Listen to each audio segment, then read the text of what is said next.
இந்த நாளிலே ஆராதனையின் முதல் பகுதியாக முதல் வசனம். கண்களை மூடி தலைகளை தாழ்த்தி இந்த நேரத்தை அவர் கருத்திலே கொடுப்போம். எங்களை நேசிக்கிற எங்கள் பரிசுத்தமுள்ள தேவனே, இந்த நாளில் எங்களை விதமாய் கூட்டி சேர்த்ததற்காய் நன்றி செலுத்துகிறேன். முத அன்பையும் கிருபையும் நீர் எங்களுக்காய் மீட்டு கொடுத்த மறுவாழ்விற்காக நாங்கள் நன்றி செலுத்துகிறோம். இந்த சிலுவை பாதை எங்களை இன்னும் அதிகமாய் உம்மை அன்பு கூறுவதிலே நெருக்கி ஏவட்டும் ஐயா. எங்களை உமது கரத்திலே அர்ப்பணிக்கிறேன். வாயின் வார்த்தையும் எங்கள் இருதயத்தின் தியானமும் உமது சமூகத்திலே எப்பொழுதும் பிரீதியாக இருப்பதாக. ஆமென். இந்த நாளிலும் முதலாவது வார்த்தை செல்வதற்கு முன்பாக நம்ம எல்லாருக்கும் தெரியும், ஆண்டவராய் இயேசு கிறிஸ்து உனக்காகவும் எனக்காகவும் நம்ம எல்லாருக்காகவும் இந்த சிலுவை பாதையை மிகவும் முழுமனதோடு ஏற்றுக்கொண்டு பிதாவின் சித்தத்தை நிறைவேற்றத்தக்கதாக இந்த நாளிலே அவர் சிலுவையிலிருந்து சொன்ன வார்த்தைகளை தியானிக்க நாம் எல்லாரும் இங்கு வந்திருக்கோம். அல்லேலூயா.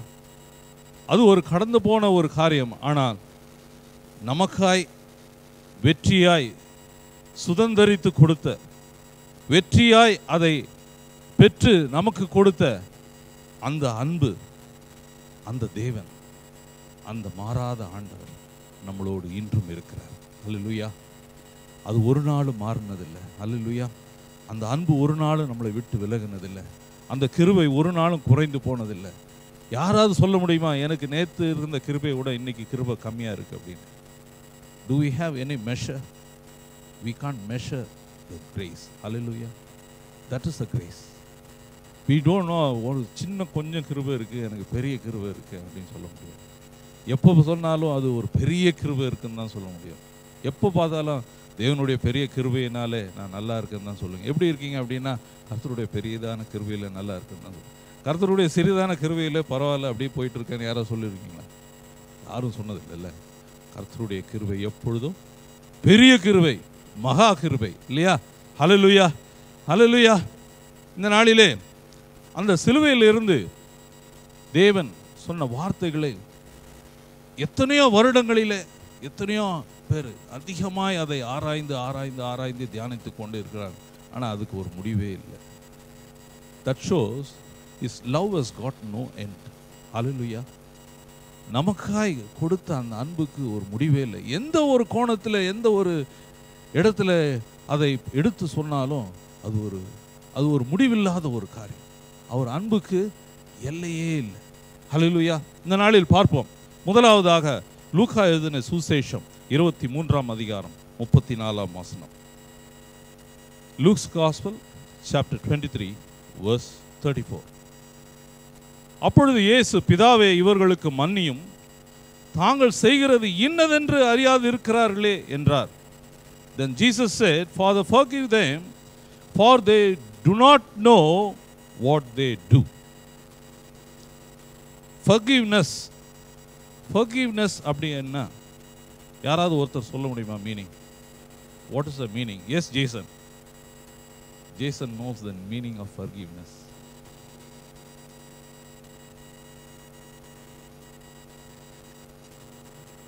Okay, thank you. Forgetting, அதாவது யாருக்காவது நாம் ஏதாவது செய்யணும்னு நினைச்சீங்கன்னா அதை மறந்து விடுவது தான் ஒரு மன்னிப்பு. Something we forget, something we get rid of from our feelings.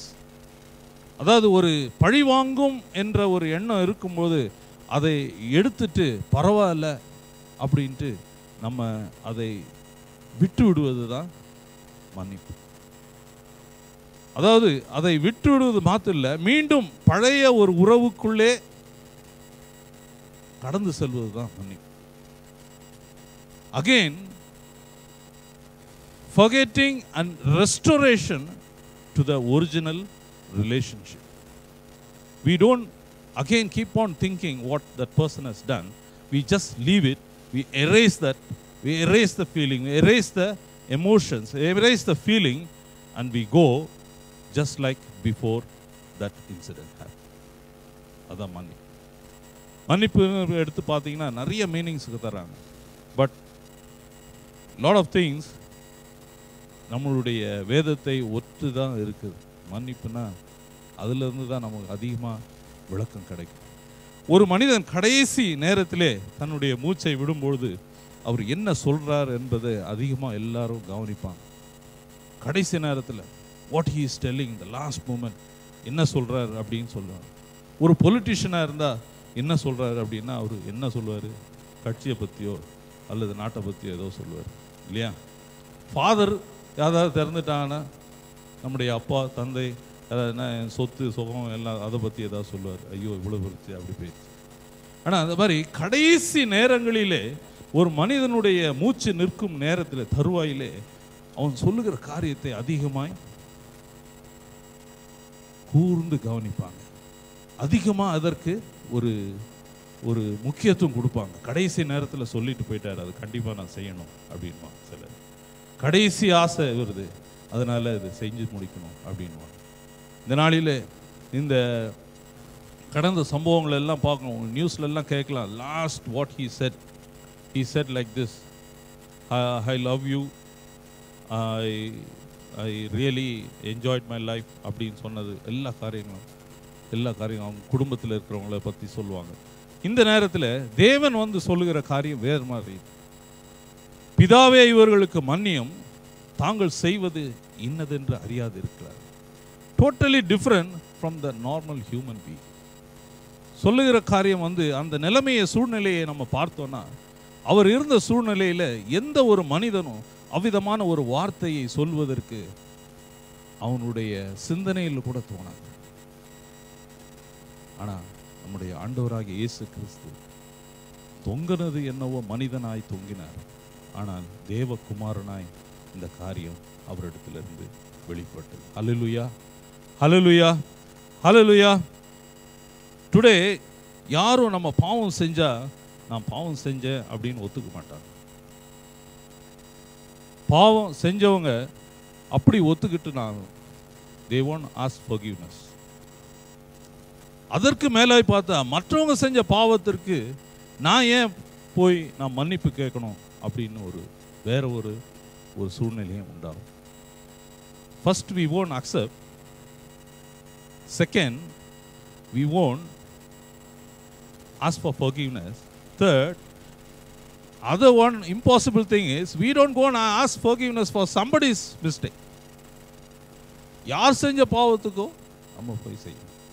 இந்த நாளிலே நீங்கள் கடந்த வரலாற்றை பார்த்தீங்கன்னா, Korea, China and Taiwan don't want to forgive Japan because of Second World War incidents. இந்த நாளிலும் அவர்கள் மன்னிக்காத ஒரு நிலைமையில தான் இருக்கிறாங்க. ஏன்னா அவங்க செய்த அந்த இரண்டாவது உலக போரில் அவர்கள் செய்த ஒரு காரியத்தில் அநேக காரியங்களை இன்னும் மன்னிக்காத நிலைமையிலே இருக்கிறாங்க. ஏதாவது ஒன்று செஞ்சிட்டாங்க, ஏதாவது ஒன்று சொல்லிட்டாங்க, யாருடைய கிரேவுக்காக போயிட்டாங்கன்னா பிக் ப்ரொட்டஸ்ட், பெரிய rally. He should not do that one அப்படின்ட்டு வரும். இந்த நாளிலே நான் சமீபத்தில் வாசிக்கும் பொழுது, எகிப்தில் இருக்கிற ஈஜிப்ட் ஒரு ஜேர்னலிஸ்ட், அந்த journalist he is planning to sue Israel for the 10 plagues. 10 வாதைகளை குறித்து என்னுடைய பரம்பரையில் இருந்த எங்களுடைய ஜெனரேஷன் ஃபோர்ஃபாதர்ஸில் எல்லாரையும் நீங்கள் ரொம்ப வாதைகளால் வதைத்ததற்காக இவர் கேஸ் போட போறாரு. See, the unforgiveness is still on. அந்த மன்னிக்க முடியாத சூழ்நிலை உலகத்தில் இன்னும் இருக்கிறது. எவ்வளவு ஒரு பரிதானமான நிலைமை. இந்த ஜனங்கள் மத்தியில், இந்த சமுதாயத்தின் மத்தியில் தான் உன்னையும் என்னையும் தேவன் பொருந்திருக்கிறார். அல்லேலூயா. எதுக்கு? அந்த மன்னிப்பை மற்றவர்களுக்கு காண்பிப்பதற்காக. அல்லேலூயா. You have to show the same forgiveness You have to make the other people to understand that forgiveness, what Jesus has shown on the cross. Hallelujah. Hallelujah. மீண்டுமாக பழைய ஏற்பாட்டில் இந்த உபாகமும் 24ஆம் அதிகாரம் 16ஆம் வசனத்தில் அவனவன் செய்த பாவத்து நிமித்தம் அவனவன் கொலை செய்யப்பட வேண்டும். எந்த ஒரு அந்த ஒரு நியாயத்தை, அதாவது ஒரு கட்டளை, கர்த்தரால் அது சொல்லப்பட்ட அந்த ஒரு காரியத்தை தேவன் இந்த இடத்துல மாத்துறார். யார் மூலமா மாத்துறாரு? இயேசு கிறிஸ்து. ஏன்னா அந்த ஒரு காரியத்துக்காக தான் தேவன் நம் மத்தியிலே இறங்கி வந்த காரியம். ஆண்டவரே, இவர்களை மன்னியும், இவர்கள் செய்கிறது என்னதென்று அறியாതെ இருக்கிறார்கள். They don't know what they do. என்ன what they have done, they have not accepted Jesus. ஆனா அவங்க எதிர்பார்த்த விதத்தில் மேசியா வராததுனால அவர்களை ஆண்டவராய் இயேசு கிறிஸ்துவை தள்ளி வச்சுட்டாங்க. ஓய், அவர் ஒரு எப்படி இவன் தச்சனுடைய மகன் அல்லவா? they could not accept. He is a carpenter's son. He is our Mary's son. மேரியுடைய மகனாச்சே. இவனுடைய சகோதரர்கள் எல்லாம் நம்மளிடத்தில் இருக்கிறாங்களே. they don't want to accept him as a Jesus, as a savior, as a loving package for the entire mankind. They don't want to accept him. That's why they put him on the cross. சொன்ன போதனைகள் எல்லாம் வேதத்தோடு தேவனுடைய காரியமாக இருந்தாலும், ஆனால் அதை அந்த முறைமைகளை மாற்றுவதற்கு, அதாவது நியாயப்பிரமாணங்களை ஒழிப்பதற்காக நிறைவேற்றுவதற்கே வந்தேன் என்று சொன்ன தேவன், அவர் நானும் பிதாவும் ஒன்றாக இருக்கிறோம், பிதா செய்கிறது எதுவோ அதே தான் நான் செய்கிறேன், அவருடைய சித்தம் எதுவோ அதுவே நான் செய்கிறேன். இந்த பிதாவுக்கு ஒன்றாய் மாற்றுகிறது ஜனங்களுக்கு ஒத்துக்கல. They could not accept him as a son of our Father. அதனால தான் அந்த மன்னிக்க முடியாத ஒரு சூழ்நிலை, இந்த சூழ்நிலையில தான் இவரை சிலுவையில் அறைய ஒப்பு கொடுத்தார். We can see two people. One is a forgiving person, other one is unforgivable group. So இந்த நாளில் ஒன்று ஞாபகம் வச்சுங்க, what he has said on the cross is forgiving the unforgivable. மன்னிக்க முடியாதவர்களை மன்னித்த ஒரே தேவன் நம்முடைய ஆண்டவராகிய இயேசு கிறிஸ்து. ஹல்லேலூயா. இந்த மன்னிக்கிறவர் யாரு? நம்முடைய ஆண்டவர். உன்னை என்னைய மன்னித்திருக்கிறார். அந்த மன்னிக்கிற தேவன் யாரை மன்னிச்சாரு? மன்னிக்க முடியாதவர்களை. யாரெல்லாம் மன்னிக்க முடியாதவர்கள் அந்த இடத்துல இருந்தாங்க சொல்லுங்க பாப்போம். Please come out. போர் செய்வர்கள், பரிசேயர்,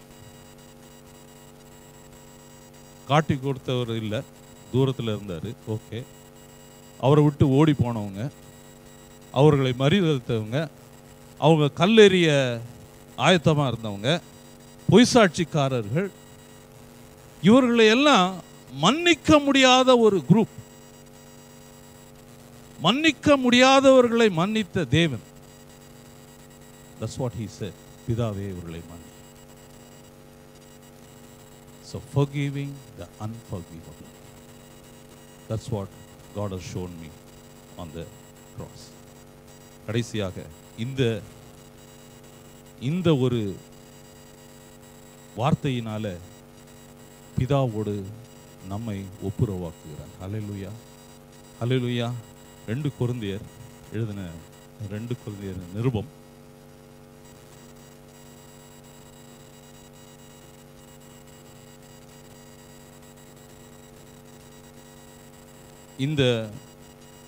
இவையெல்லாம் தேவனால் உண்டாயிருக்கிறது, அவை இயேசு கிறிஸ்துவை கொண்டு நம்மை தம்மோடு ஒப்புரவாக்கலின் ஊழியத்தை நமக்கு கொடுத்திருக்கிறார், எங்களுக்கு ஒப்பு கொடுத்தார். இந்த மன்னிப்பின் உடைய ஒரு வார்த்தை தான் நம்ம வாழ்க்கையில் அதிகமாய் காணப்பட வேண்டும் என்று தேவன் விரும்புகிறார். So when forgiveness comes, the restoration comes. Where there is a forgiveness, there will be a restoration. அந்த ஒப்புரவாக்குதலின் ஊழியம், reconciliation, இந்த ஒரு வார்த்தையினால தான் reconciliation வந்தது. அந்த reconciliation தான் நமக்கு கொடுக்கப்பட்டது. அந்த reconciliation தான் நம்ம மற்றவங்களுக்கு சொல்ல வேண்டும். ஹல்லேலூயா. தேவன் தாமே இந்த வசனங்களை ஆசீர்வதிப்பாராக. So forgiving the unforgivable. தேவன்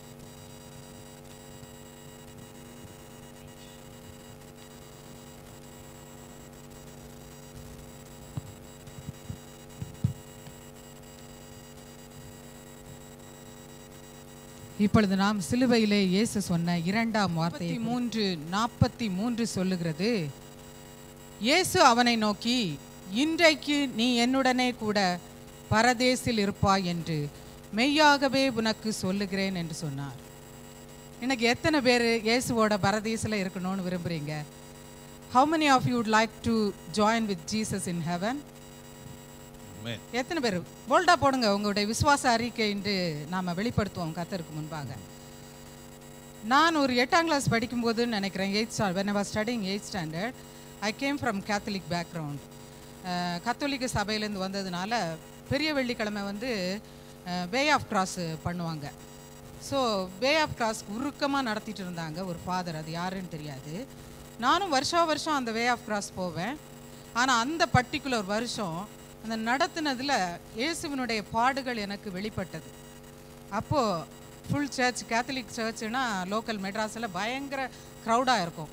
அந்த ஃபுல் க்ரௌடில் I broke down and I cried. I couldn't stop crying.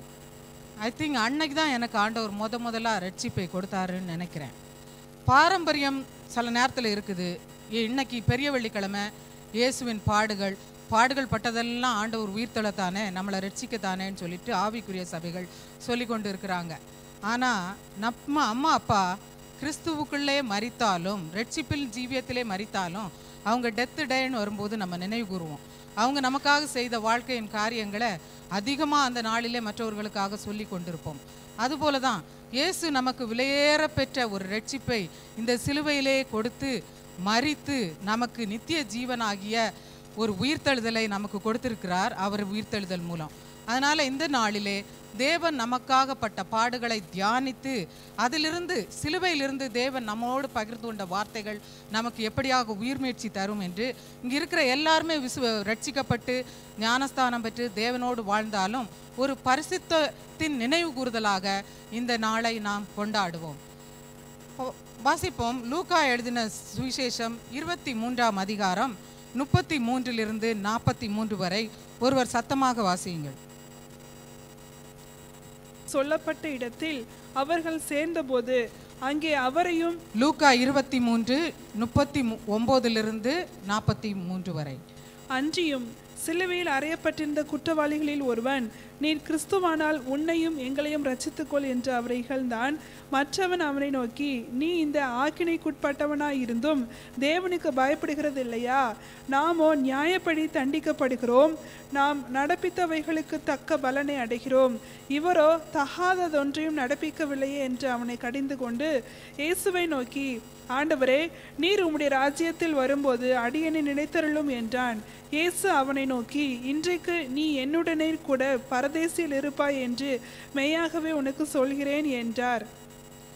சிலுவைக்கு முன்னால பல தரப்பாட்ட கூட்டம் நிற்குது.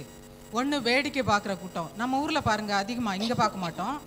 ஒரு இடத்துல ஒரு கூட்டம் சேர்ந்து ஒருத்தர் அடிக்கிறாங்கன்னா நிறைய பேர் கூடிடுவாங்க. கடைசியாக நிற்கிறவங்கள பார்த்து இங்கே என்ன நடக்குதுன்னு கேட்டிங்கன்னா தெரியாது. எல்லாரும் நிற்கிறாங்க, நாங்களும் நிற்கிறோம். அப்படியாக ஒரு கூட்டம் என்ன நடக்குது, என்னதான் நடக்குது இங்கன்னு பார்க்குற வேடிக்கையான கூட்டம். அடுத்த கூட்டம் பரிகசிக்கிற கூட்டம். போன ஞாயிற்றுக்கிழமை தான் இவரை கழுதையில் ஏற்றி ஓசன்னா ஓசன்னான்னு குருத்தோலை பிடிச்சு கொண்டு இஸ்ரவேலுக்கு ராஜான்னு கொண்டு வந்தாங்க. ஒரு வாரம் கூட ஆகலை. இங்கே பாருங்கள், இவரை கூப்பிட்டு சிலுவையில் அறையிறாங்க.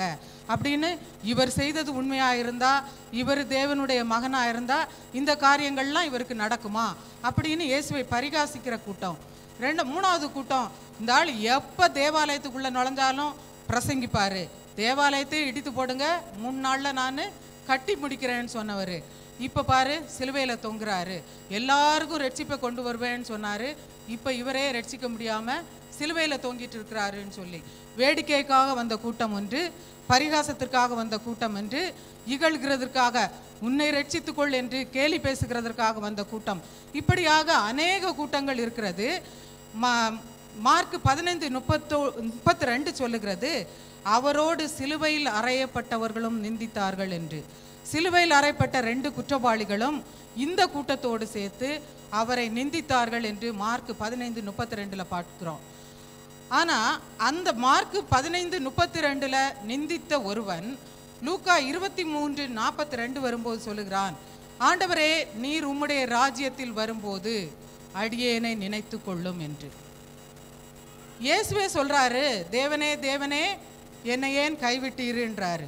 எல்லாருங்களும் கைவிடப்பட்டவர், குடும்பத்தால் கைவிடப்பட்டவர், அப்போஸ்தலர்கள் கூட வந்தவங்களால் கைவிடப்பட்டவர், சீடர்களால் கைவிடப்பட்டவர், எத்தனையோ அற்புதங்களை ருசித்தவர்களால் கைவிடப்பட்டவர். இப்படியாக தொங்கிக் கொண்டிருக்கிற ஒருவரை பார்த்து சொல்லுகிறான், ஆண்டவரே நீர் உம்முடைய ராஜ்யத்தில் வரும்போது அடியேனை நினைத்து கொள்ளும். இந்த மாற்றம் எப்படி வந்தது? கொஞ்ச நேரத்துக்கு முன்னால் இகழ்ந்தவன் இந்த கூட்டத்தோட, இப்போ சொல்கிறான் என்ன நினைத்து கொள்ளும் என்று சொல்லுகிறான். இந்த மாற்றம் இந்த குற்றவாளிக்கு எப்படி வந்தது? அவன் சிலுவையை நோக்கி சரியான கோணத்திலே அந்த நேரத்திலே நோக்க ஆரம்பித்தான். எப்படி சரியான கோணத்திலே நோக்க ஆரம்பித்தான்? ஒன்று கூட்டம், இந்த கூட்டமெல்லாம் இகழ்ந்துட்டு இருக்கும்போது இவன் சிலுவையை பார்க்குறான். இயேசு சொன்ன முதல் வார்த்தை அவனுக்கு ஞாபகம் வருது. தான் செய்த பாவம், அந்த நாளில் இஸ்ரவேலில் சிலுவையில் அறையப்படணும்னா சில குற்றங்கள் இருக்கிறது. அதில் ஒரு குற்றத்தை செய்து தான் இந்த குற்றவாளி சிலுவையில் அறையப்படுவதற்காக கொண்டு போகிறான். ஆனால் அதே நேரத்தில் இயேசுவையும் சிலுவையில் அறைய கொண்டு போகிறாங்க. ஆனால் இயேசு சொல்கிறாரு, பிதாவே இவர்களை மன்னியும், இவர்கள் செய்வது இன்னதென்று அறியாதிருக்கிறார்கள். இந்த வார்த்தை அவனை தொடுகிறது. இவர் இங்கே நாம் பரிதவிச்சிட்டு இருக்கிறோம், வேதனையில் கதறோம், எல்லாரையும் பார்த்து இகழ்ந்து பேசுகிறோம், எங்களை இந்த மாதிரி கொடுமைப்படுத்துறீங்களேன்னு. ஆனால் இந்த ஒரு மனிதர் சொல்லுகிறார், கர்த்தாவே இவர்களை மன்னியும் என்று. இது அவனை சிந்திக்க செய்கிறது. மன்னிக்கிறாரு. இப்படியாக துன்புறுத்துறவர்களை மன்னிக்கிற இந்த மனுஷன் யார் என்று அந்த நேரத்திலே உற்று நோக்க ஆரம்பித்தான். நம்ம பாடுகள் மத்தியில், வேதனையின் மத்தியில், ஆண்டவரே நான் உமக்கு உண்மையாக தானே இருக்கிறேன், நான் உமக்கு உண்மையாக தானே ஊழியம் செய்கிறேன், தினமும் வேதம் வாசிக்கிறேனே, தினமும் பைபிள் படிக்கிறேன், தினமும் உன்னோட நோக்கி ஜெபிக்கிறேனே, எனக்கு ஏன் இந்த பாடு வருது என்று அநேக நேரம் நம்ம கர்த்தரை பார்த்து கொஸ்டின் பண்ணுறது உண்டு. ஆனால் நம்ம பாடுகள் மத்தியில் நம்ம ஒரு சாட்சியின் ஜீவியம் வாழ்ந்தோம் என்றால் அநேகரை நம்மை நோக்கி உற்று பார்க்க செய்வார் ஆண்டவர்.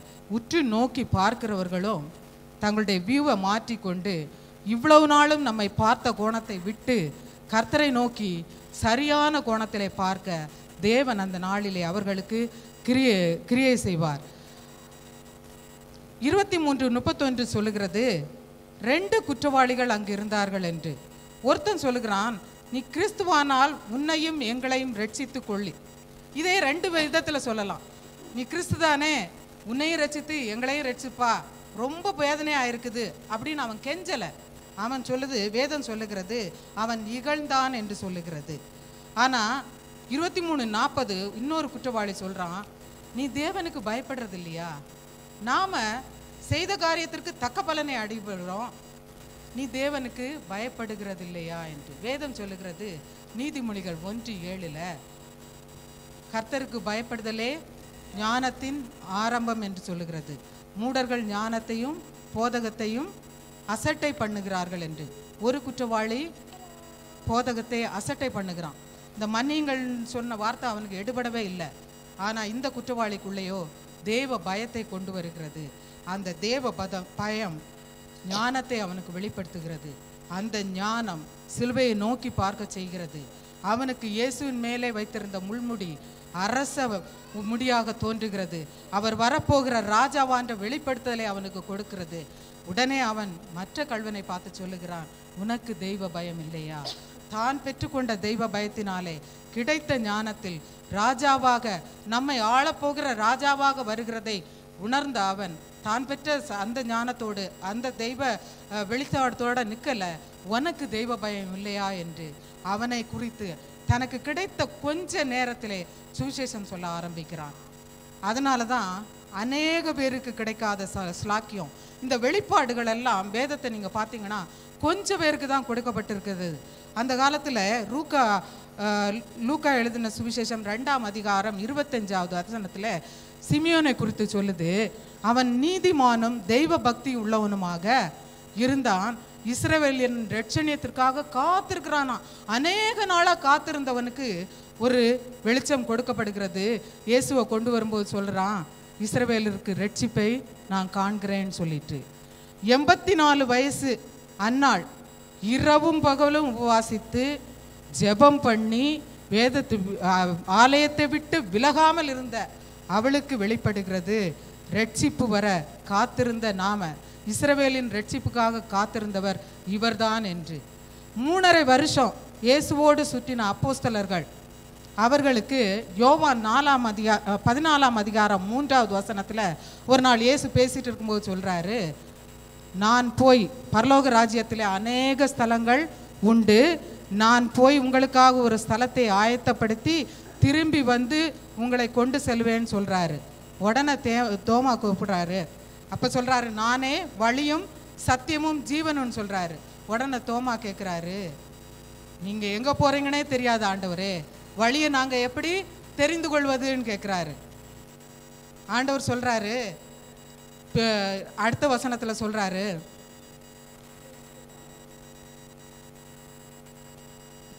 நான் போகிற இடத்தையும் வழியையும் அறிந்திருக்கிறீர்கள்னு சொன்ன உடனே தோமா சொல்கிறாரு, போகிற இடத்தை அறியோம், வழியை நாங்கள் எப்படி அறிவோம்னு சொல்கிறாரு.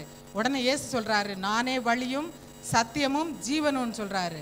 அடுத்த வசனத்தில் பிலிப்பு சொல்கிறாரு, அந்த வழியெல்லாம் எங்களுக்கு வேண்டாம் ஆண்டவரே, எந்த வழி? நீர் கொண்டு போனால் தலை சாய்க்க இடம் இல்லை, பசி, எங்கே போனாலும் உபதேசம் பண்ணுறாரு, யாராவது சாப்பாடு போகிறாங்கன்னு காத்திருக்கணும், எங்களுக்கு நேரடியாக பிதாவை காட்டுறீங்க ஆண்டவரே, அது போதும்ன்றாரு. இந்த வழியெல்லாம் வேண்டாம், நீர் காட்டுற வழியெல்லாம் வேண்டாம், எங்களுக்கு பிதாவை காட்டுங்க, அது போதும்ன்றாரு. அந்த அப்போஸ்தலர் 12 பேரில் பேதுரு மாத்திரம் சொல்கிறாரு, நீர் தேவனுடைய குமாரன் என்று. அதுக்கு இயேசு சொல்கிறாரு, இதை மாம்சமும் இரத்தமும் உனக்கு வெளிப்படுத்தவில்லை, பிதாவே உனக்கு வெளிப்படுத்தினார் என்று. இப்படி வேதத்தில் கொஞ்ச பேருக்கு மட்டும் பிதாவினால் வெளிப்படுத்தப்பட்டது, இந்த குற்றவாளிக்கு அந்த நாளிலே வெளிப்படுத்தப்பட்டது. தெய்வ பயத்தினாலே அவன் அவரை வருகிற ராஜாவாக கண்டான். அந்த ராஜாவாக கண்டதினாலே அவன் கேட்குறான், ஆண்டவரே நீர் வரும்போது உம்முடைய ராஜ்யத்திலே என்னை சேர்த்து கொள்ளு என்று. உடனே ஆண்டவர் சொல்கிறாரு, சிலுவைக்கு முன்னால் பல கூட்டம் நின்னது. ஒரு கூட்டம் ஆண்டவரை பார்த்து மாரில் அடித்து கொண்டு அலறினாங்க, அழுதாங்க. உமக்கா ஆண்டவரே இப்படி நடந்தது, இத்தனை அற்புதங்களை செய்தீரே, இத்தனை அடையாளங்களை செய்தீரே, எங்களுக்கு இப்படியெல்லாம் அற்புதங்களை செய்தீங்களே, எங்கள் நோயெல்லாம் குணைப்பாந்தீங்களே. ஆனால் அவங்க அழுதாங்களே தவிர அவங்க ரட்சிப்பை பெற்றுக்கொள்ளவில்லை, மன்னிப்பை கேட்கல ஆண்டவர்கிட்ட. ஆனால் 100க்கு அதிபதி சொன்னான், ஆண்டவரே இவரை ஒரு நீதிமானாய் காண்கிறேன் என்று சொன்னான். ஆனால் அந்த நீதிமான் கொடுத்த கற்பனையிலையும் வழியிலையும் ஃபாலோ பண்ண அவனுக்கு மனசில்லை, சொன்னதோடு விட்டுட்டு போயிட்டான். ஆனால் இவன் அறிக்கை பண்ணான், ஆண்டவரே நீ வரும்போது என்னையும் உடைய ராஜ்யத்தில் சேர்த்து கொள்ளுங்கன்னு. அப்படி கேட்டு அவனுக்கு உடனே கொடுத்தார் ஆண்டவர், இன்றே நீ என்னோடு பரதேசில் இருப்பான்னு. ஆண்டவரோடு இருக்கும்போது யோவானும் யாக்கோபும் போட்டி போட்டாங்க, ஆண்டவரே இடப்பக்கத்தில் யாருக்கு, வலப்பக்கத்தில் எனக்கு ஒரு இடத்த கொடுங்கன்னு சொல்லிட்டு. ஆண்டவர் சொல்கிறாரு, பிதாவால் அருளப்பட்டால் ஒழிய ஒன்றும் உங்களுக்கு கிடைக்காதுன்றாரு. ஆனால் இங்கே பிதா அதை அவனுக்கு வெளிப்படுத்தின போது உடனே இன்ஸ்டண்ட்டாக கொடுத்துட்டாரு, இந்த நாளிலே நீ என்னோடு கூட பரதேசில் இருப்பாய் என்று. லூக்கா 23:39 ஒரு குற்றவாளியாக அறிமுகமாக்கப்பட்ட ஒரு மனிதன் 5 வசனம் முடிவதற்குள்ள பரலோகத்துக்கு சொந்தக்காரனாக மாறிவிடுகிறான். இது தேவ பயத்தினால் அவனுக்கு கிடைத்தது ஸ்லாக்கியம். கண்களை மூடி கர்த்தர் சமூகத்தில் ஜெபிப்போம். கர்த்தாவே, ஆண்டவரே ஸ்தோத்திரம். ஆண்டவரே, சிலுவையை நாங்கள் எப்படியாக பார்க்கிறோம் ராஜா? மரண வாசனையாக பார்க்கிறோமா, ஜீவ வாசனையாக பார்க்கிறோமா? ஆண்டவரே தேவரீர், ஆண்டவரே இந்த குற்றவாளி பார்த்தது போல ராஜா, ஆண்டவரே இது எங்களுக்கு ஜீவ வாசனையாக பார்க்க, ஆண்டவரே கர்த்தாவே நீர் சொன்ன ஒரு வார்த்தையில், இவர்களை மன்னியும் என்று சொன்ன ஒரு வார்த்தை சாட்சியின் ஜீவியம் இந்த குற்றவாளியை மாற்றியது ராஜா. அதே போல ஆண்டவரே கர்த்தாவே, இந்த நாளிலும் வசனத்தை கேட்கிற எங்களுக்கு ஆண்டவரே ஒரு சாட்சியின் ஜீவியத்தை கொடுங்க ஆண்டவரே.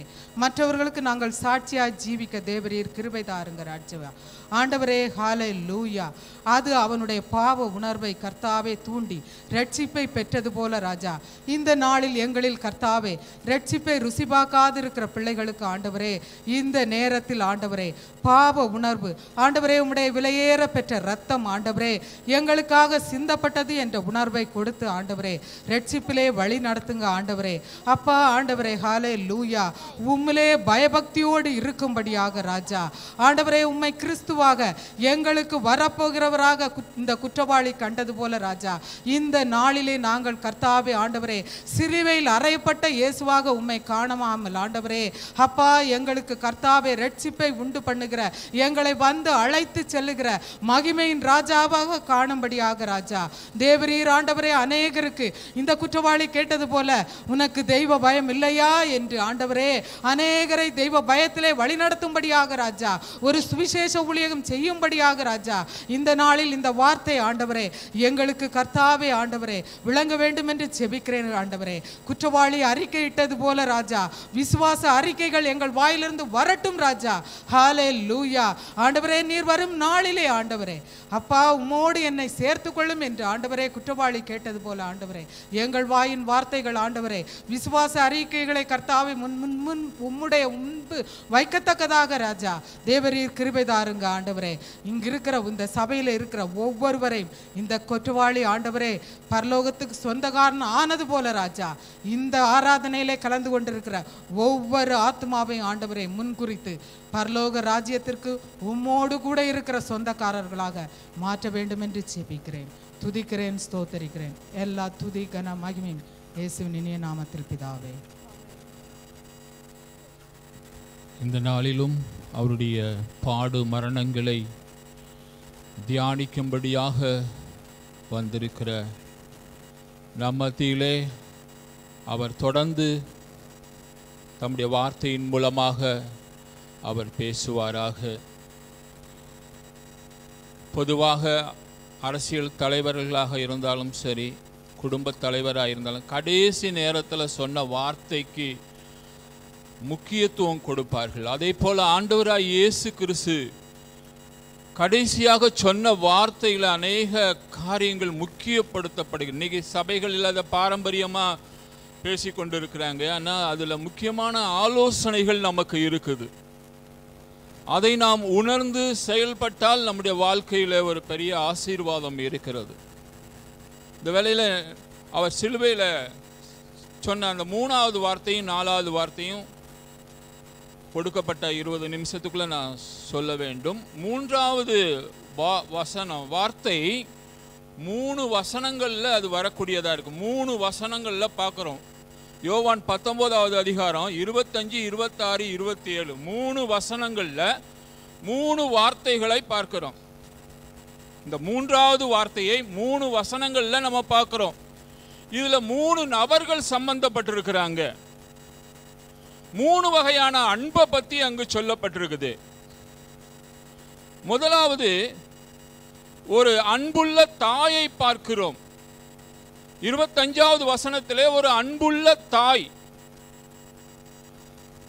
அந்த அன்புக்கு பாத்திரமான ஒரு அன்புள்ள மகனை பார்க்கிறோம். அவருக்கு அன்பான ஒரு சீசனையும் நாம் இங்கு பார்க்கிறோம்.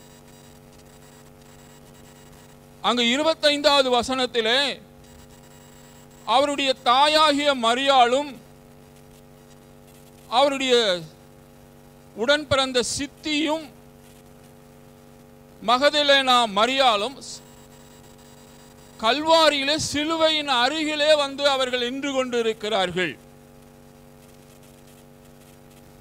இந்த உலகத்திலே தேவனுடைய அன்புக்கு அடுத்தபடியாக சொல்லப்படுகிற ஒரு அன்பு என்னவென்று சொன்னால் தாயினுடைய அன்பு. உலகமும் அதைத்தான் சொல்கிறது. தாயில் சிறந்த கோயில் இல்லை, குடியிருந்த கோயில் என்று சொல்லி உலகம் தாயினுடைய அன்பை முக்கியப்படுத்தி காட்டக்கூடியதாக இருக்கிறது. தமிழ்நாட்டில் சில தலைவர்கள் கூட தங்களுடைய தாயை உயர்த்தி காட்டி இருக்கிறார்கள். கருணாநிதிக்கு இன்னும் 90 வருஷம் வயசானாலும் வருஷந்தோறும் தன்னுடைய தாயினுடைய கல்லறைக்கு போய் இன்னும் அஞ்சலி செலுத்தி கொண்டிருக்கிறார். எம்ஜிஆருக்கு சொல்ல வேண்டியதில்லை. சிவாஜியும் அப்படிதான், தாயை அவங்க உயர்த்தி காட்டுறாங்க. நான் நினைக்கிறேன் இவங்க தாயை உயர்த்தினால தான் இவங்கெல்லாம் உயர்ந்த மனிதர்களா வந்தார்களா என்று நான் நினைக்கிறேன். அவை தாயினுடைய அன்பு ஒரு வித்தியாசமான அன்பு. வேதமும் அதை ஒத்துக்கொள்ளக்கூடியதா இருக்குது. ஏசாயா 66:13 அங்கு சொல்லிட்டு, ஒருவனை அவன் தாய் தேற்றுவது போல நான் உன்னை தேற்றுவேன். தகப்பன் தேற்றுவது போலன்னு வந்திருக்கலாம் இல்லையா? இல்ல சகோதரர் தேற்றுவது போல, சகோதரிகள் தேற்றுவது போல, மனைவி தேற்றுவது போலன்னு இல்லையே. அங்க அது வேதத்துல என்ன சொல்லப்பட்டிருக்குது? ஒருவனை அவன் தாய் தேற்றுவது போல.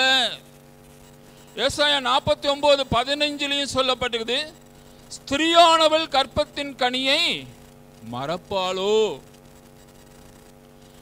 அவை வேதமும் தாயினுடைய அன்புக்கு முக்கியத்துவம் கொடுக்கக்கூடியதாக இருக்கிறது.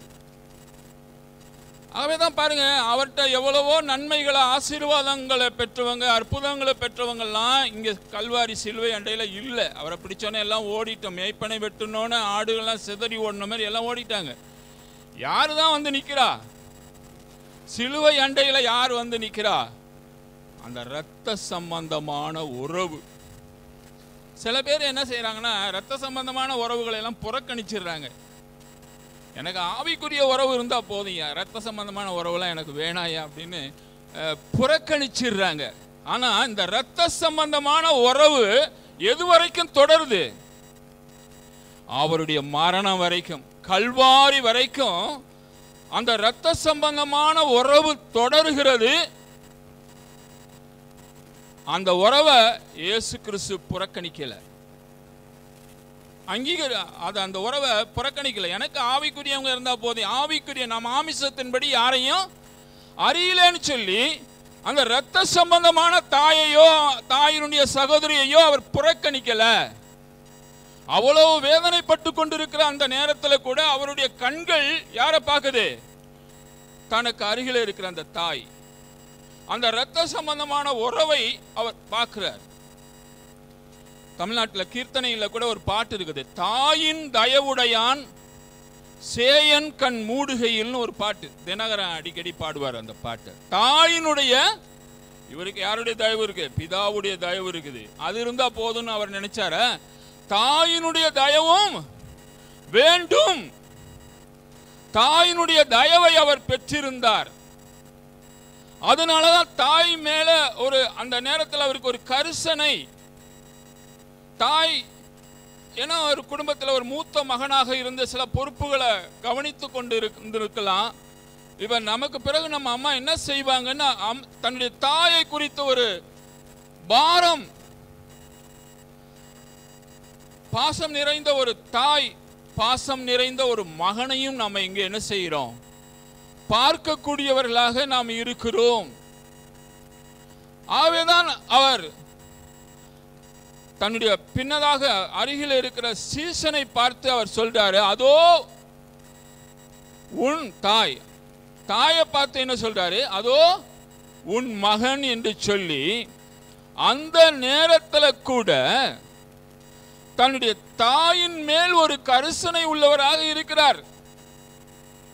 வேதத்தில் வாக்குத்தத்தம் உள்ள முதலாம் கற்பனை என்னன்னு சொன்னா, இந்த பூமியில உன் வாழ்நாள் நீடித்திருப்பதற்கு தாயின் தகப்பனை என்ன செய்ய? கனம் பண்ணு. எத்தனை பேர் நம்ம கனம் பண்றோம்னு தெரியாது. எங்க அம்மாலாம் என்கிட்ட ஒன்றும் பெருசா ஒன்றும் எதிர்பார்க்கல.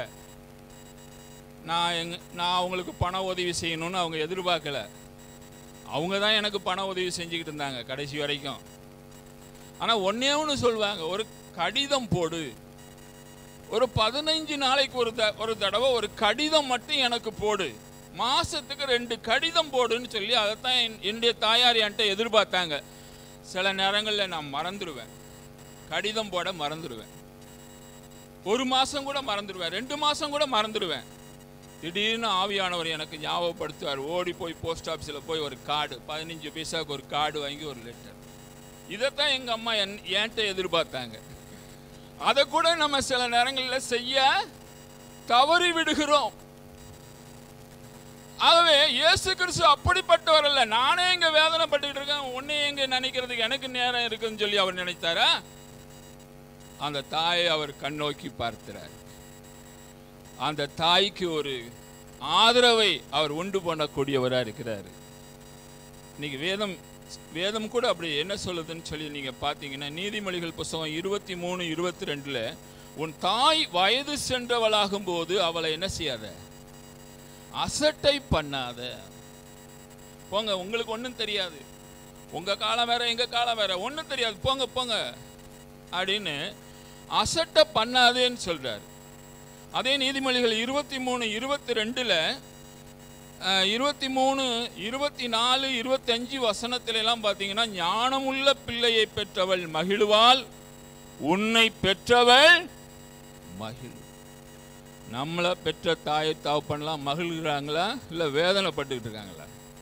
ஏதோ ஒரு இடத்துல வேதனைப்படுறாங்களா? அப்படி வேதனைப்பட்டாங்கன்னா நமக்கு அது ஆசீர்வாதமாக இருக்காது. ஆனால் இங்கே சொல்லப்பட்டிருக்க, உன்னை பெற்ற உன் தாய் மகிழ்வாள், ஞானமுள்ள பிள்ளையை பெற்றவள் மகிழ்வாள். ஆகவே நாம் நம்முடைய பெற்றோரை மகிழ பண்ணணும். இன்னைக்கு நான் தாத்தாவாயிட்டேன், என்னாலும் சில நேரங்களில் உட்கார்ந்து நான் யோசிப்பேன், அந்த நாட்களில் என்னுடைய பெற்றோருடைய அரவணைப்பில் இருந்த நாட்கள் உண்மையிலேயே எனக்கும் மகிழ்ச்சியான நாட்களாக இருந்தது. அதை மாதிரி மகிழ்ச்சியான நாட்கள் இந்த உலகத்தில் எனக்கு கிடையாது. ஆண்டோருக்குள்ளே வந்த பிறகு கிடைச்ச மகிழ்ச்சி வேற. ஆனால் அந்த பெற்றோருடைய அரவணைப்பில் நான் இருந்தேன் பார்த்தீங்களா, அந்த மகிழ்ச்சி வேற. ஏன்னா எவ்வளோ கஷ்டம் இருந்தாலும் எனக்கு காட்ட மாட்டாங்க. அவங்க நான் சந்தோஷமா இருக்கணுங்கிறதுக்காக அவங்க எவ்வளவோ கஷ்டப்படுவாங்க. ஆனால் அந்த கஷ்டத்தை எனக்கு காட்ட மாட்டாங்க. அதை நான் இன்னைக்கு கூட நான் உட்கார்ந்து நினைக்கிறேன். ஆகவே அந்த அன்பு இயேசு கிறிஸ்துவின் இடத்துல என்ன செஞ்சு இருந்தது. தாயினுடைய அன்பு, தாய் மேல ஒரு அக்கறை உள்ளவராக அவர் இருந்தார். இப்ப அந்த சீசனை பார்க்கணும், ஒரு அன்புள்ள சீசன். யோவானை பற்றி சொல்லும் போது, யோவான் எழுதின சுவிசேஷத்துல அநேக இடங்கள் அதே 19:27 என்ன சொல்லப்பட்டது, அவருக்கு அன்பான சீசன். இன்னும் யோவான் 13:23 அவருக்கு அன்பான சீசன். 19:26 அன்பான சீசன். 21:20 கடைசியில கூட அன்பான சீசன் யாரை அடையாளம் காட்டுறாரு? யோவானை தான் அவர் அடையாளம் காட்டுறாரு. சாப்பிடும்போது கூட, அந்த பந்தியில் உட்காந்து சாப்பிடும்போது கூட அவர் மார்பில் தான் சாஞ்சிக்கிட்டு யோவான் என்ன செய்வாராம், சாப்பிடுவாராம். ஒரு அன்பான சீசன். ஆனா அந்த அன்பை சீசன் எப்ப எங்க வெளிப்படுத்துறாரு? கல்வாரி அண்டையில அவர் நிற்கும் போதுதான் அவர் அன்பான சீசன்ங்கிறது ப்ரூஃப் ஆகுது. பேதுரு கூட சொன்னார், முந்தின நாள்ல தான் பேதுரு சொல்றாரு, நான் உம்மை சாவிலும் பின்பற்றுவேன் சொன்னாரு. யார் போனாலும் நான் போக மாட்டேன், நான் போவேங்கிறத நீங்க சொல்லாதீங்க, சாவிலும் பின்பற்றுவேன். ஆனா எப்படி பின்பற்றினாரு? தூரத்துல தான் பின்பற்றினார். ஆனா யோவான் எங்க வர்றாரு? சிலுவைக்கு அருகில நிற்கிறார். நான் ஒரு அன்பான சீசன் தான். இன்னைக்கு நம்ம ப்ரூவ் பண்ண முடியுமா? ஆண்டவரே, நான் உங்களுக்கு நான் அன்பான சீசனா இருப்பேன், என்னுடைய அன்பு என்னைக்கும் மாறாதுன்னு சொல்லி நம்முடைய அன்பை ப்ரூவ் பண்ண முடியுமா? அவன் எங்க ப்ரூவ் பண்ணான்? சிலுவை அடிவாரத்துல தான் ப்ரூவ் பண்றான். எல்லாம் போயிட்டாங்க, எவ்வளோ அற்புதங்களை பெற்றவங்க பெற்றாங்க, அவரால் நன்மையை பெற்றவங்களாம் போயிட்டாங்க, தூரத்துல போறாங்க, போயிட்டாங்க, மறுதளிச்சுட்டாங்க. ஆனா இவர் மட்டும் என்ன செய்யறாரு? நீக்கிறார். அதே யோவான் 1 யோவான் 3வது அதிகாரத்துல 18வது வசனம் வேதத்துல என்ன சொல்லப்பட்டிருக்குதுன்னா, என் பிள்ளைகளே, வசனத்தினாலும் நாவினாலும் அல்ல, கிரியினாலும் உண்மையினாலும்.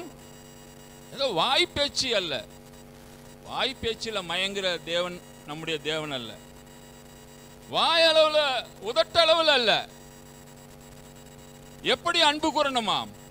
கிரியையினாலும் உண்மையினாலும். அந்த யோவான் கிரியையினால அன்பு கூர்ந்தார், உண்மையினால என்ன செஞ்சாரு?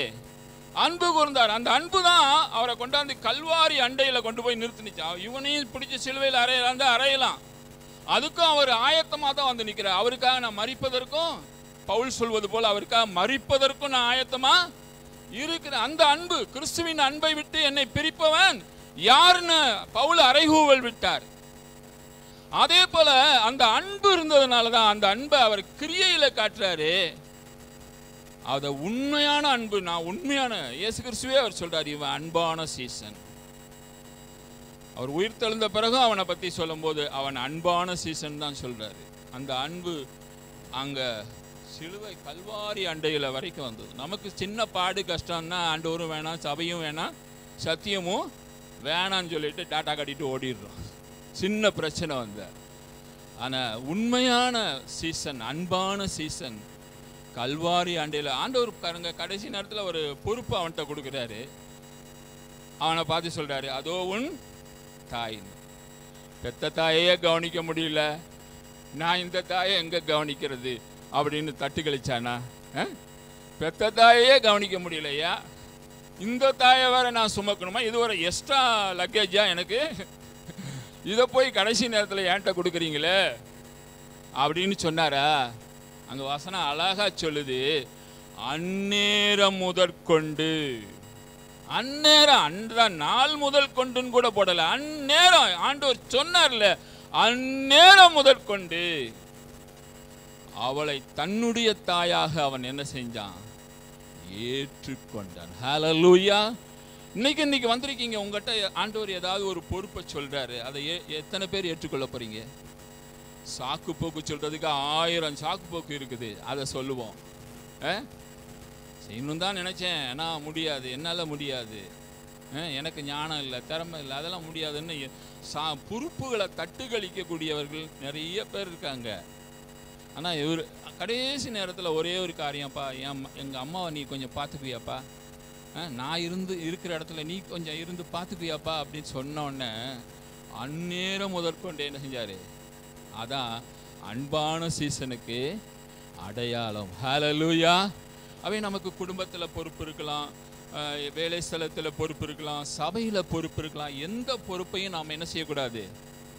தட்டுக்களுக்கு நமக்கு தெரியுமோ தெரியலையா, ஆனால் நம்ம அதை ஏற்றுக்கொள்ளும் போது அதற்கான கிருபையை தேவன் என்ன செய்வார்?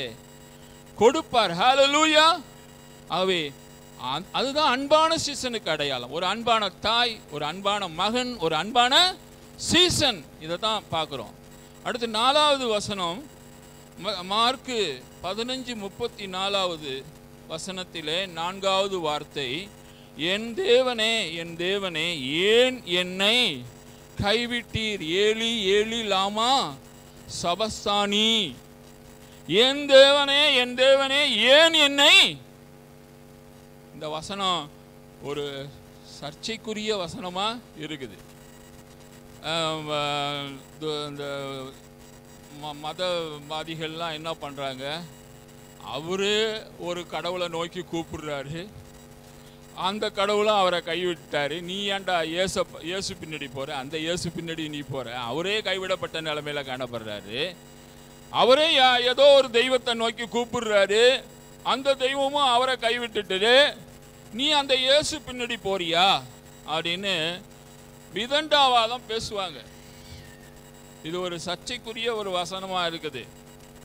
ஆனா வேத பண்டிதர்கள் என்ன சொல்றாங்கன்னு சொன்னா, ஏன் அவர் அப்படியாக பிதாவை நோக்கி கூப்பிடுறாருன்னா, அந்த நேரத்தில் பிதாவுடைய முகம் அவருக்கு மறைக்கப்பட்டது. முந்தின வசனத்தில் பார்த்தீங்கன்னா பூமி எங்கும் அந்தகாரம் சூழ்ந்தது. இது என்ன அந்தகாரம்னா, பாவத்தினால் உண்டான அந்தகாரம். முழு உலகத்தினுடைய பாவமும் அவர் மேல் என்ன செய்யப்பட்டது? சுமர்த்தப்பட்டது. யோவான் கூட தன்னுடைய நிருபத்தில், யோவான் சானகன் இயேசு கிறிஸ்துவை அறிமுகப்படுத்தும் போது, யோவான் 1வது அதிகாரம் 29வது வசனத்தில் இயேசு கிறிஸ்துவை பற்றி அறிமுகப்படுத்தும் போது அவர் என்ன சொல்றாரு? இதோ உலகத்தின் பாவத்தை சுமந்து தீர்க்கிற தேவ ஆட்டுக்குட்டி முழு உலகத்தினுடைய பாவமும் அந்த நேரத்தில் அவர் மேல என்ன செய்யப்பட்டது? சுமர்த்தப்பட்டது.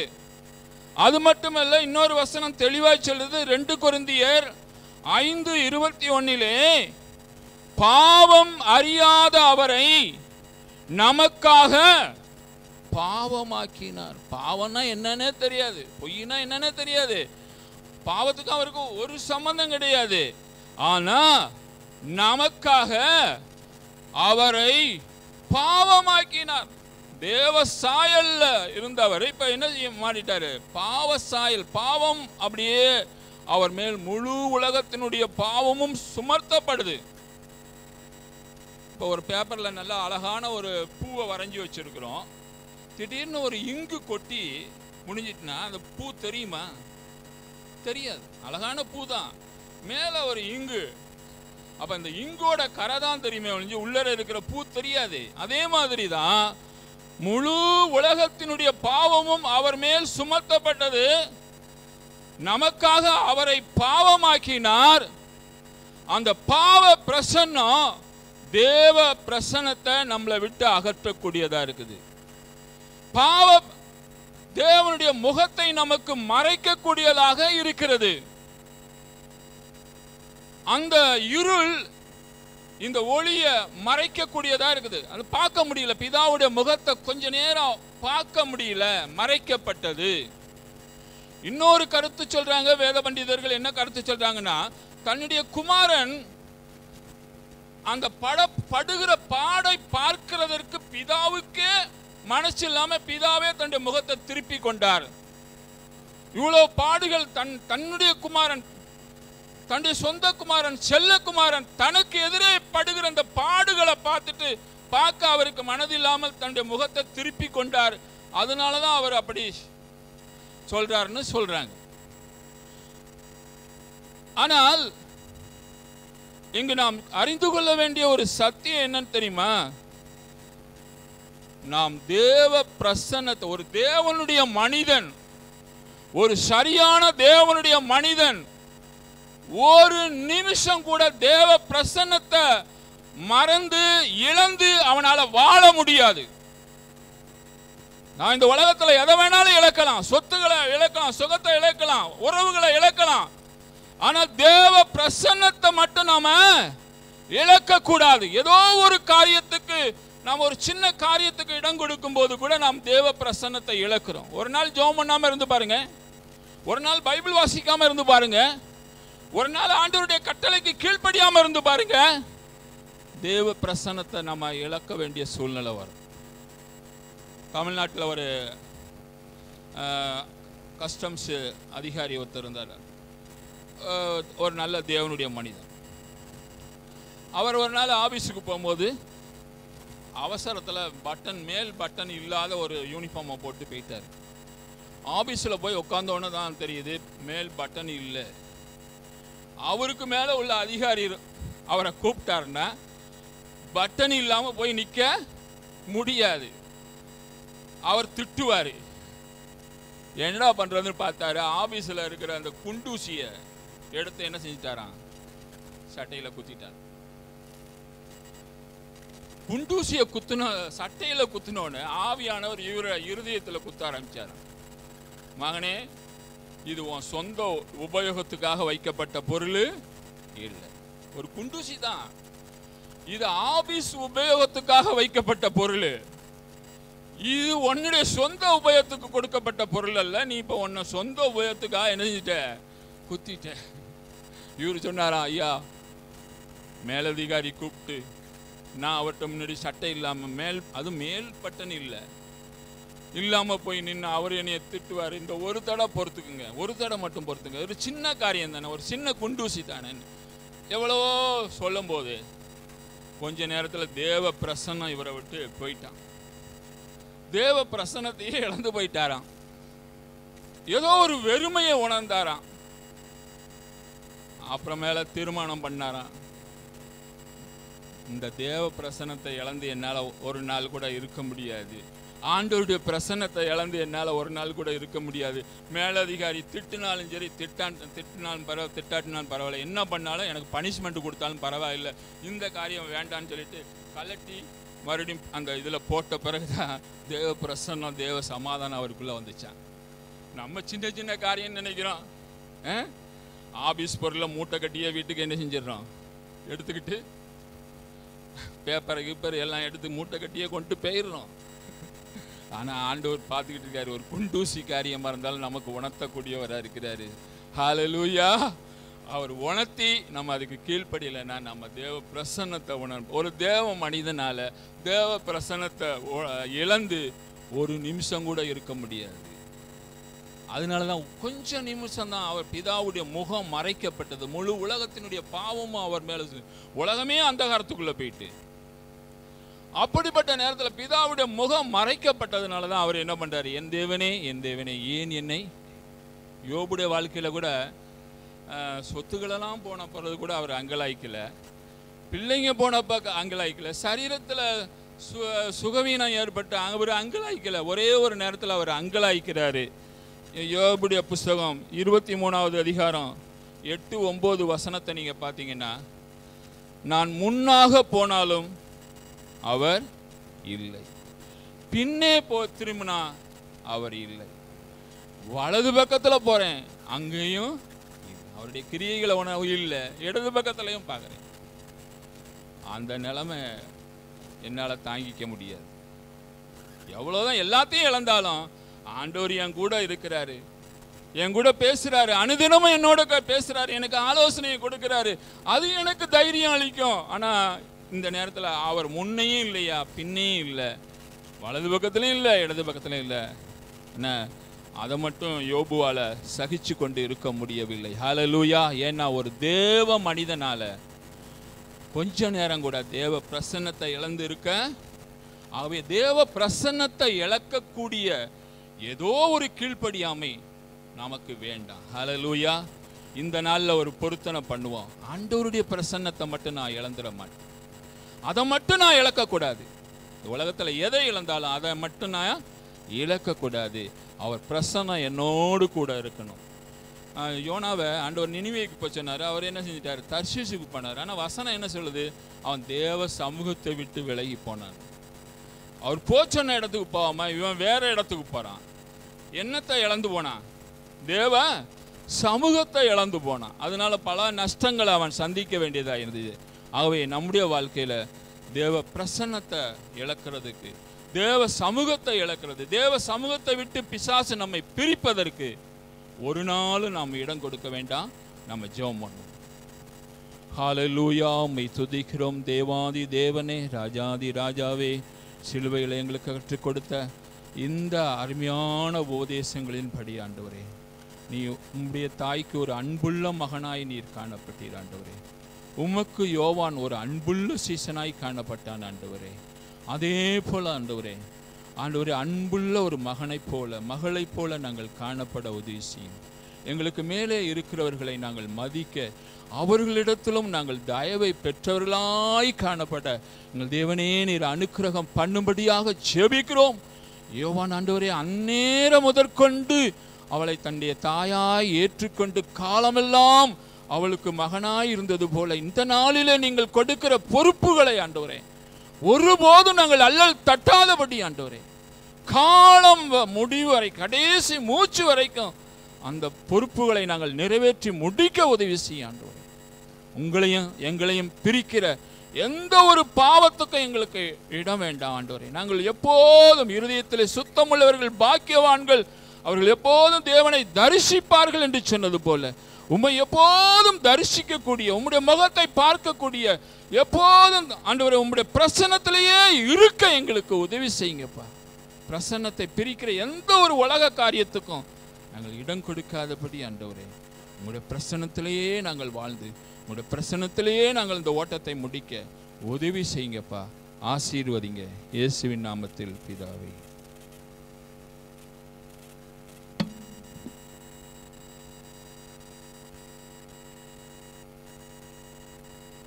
ஸ்தோத்திரம் உண்டாவதாக. பிரியமான தேவ பிள்ளைகளே, சிலுவையினுடைய 7 வார்த்தைகளை ஒன்றன் பின் ஒன்றாக நீங்கள் கேட்டுக்கொண்டு வந்தீர்கள். இந்த நல்ல நாளிலே புனித வெள்ளி, குட் ஃப்ரைடே, பொதுவாக உலகத்தார் சொல்லுவார்கள் பேட் ஃப்ரைடே என்று சொல்லி.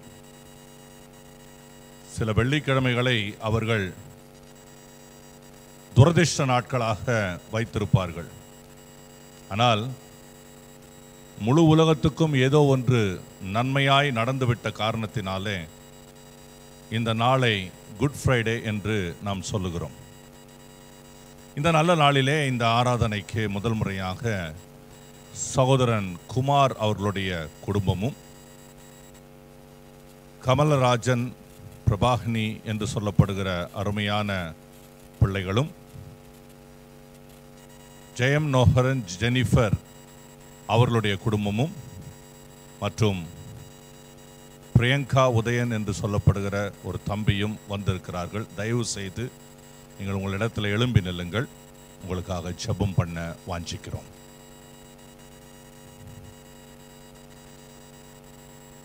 ஒரு நல்ல கரவொலி எழுப்பி இந்த அருமையான பிள்ளைகளை வாழ்த்துவோம். பரிசுத்தமுள்ள நல்ல பிதாவே, இந்த அருமையான குடும்பங்களை உமது அன்பு கரத்திலே ஒப்பு கொடுக்கிறோம். தேவரீர் அந்த நாளிலே ஆண்டவரே பிள்ளைகளுக்கு நன்மைகளை தர வேண்டும் என்று செபிக்கிறேன் ராஜா. உம்முடைய அன்பு கரம் பிள்ளைகளை எந்நாளும் காத்து வழிநடத்த வேண்டும் என்று செபிக்கிறோம். பிள்ளைகள் இந்த நாளிலே கர்த்தரை அறியாத பிள்ளைகளாக இருந்தால் ரட்சிப்பு அவர்களுக்கு உருவாகவும், தேவனை தெரிந்த பிள்ளைகளாக இருந்தால் பெற்ற ரட்சிப்பு பலப்படவும் தேவன் உதவி செய்ய வேண்டும் என்று செபிக்கிறோம். இயேசுவின் நாமத்தில் பிதாவே, ஆமென். After the service, தயவு செய்து உட்காருங்க. After the service, Sunday school children, those who are presenting the program on the Easter Sunday, please kindly meet Patricia and Shironi. After the service, you will be having your small rehearsal and practice. So till the time the service will finish with the communion, I believe by 11:45 or between 11:45 to 11:55. So please kindly pay attention now.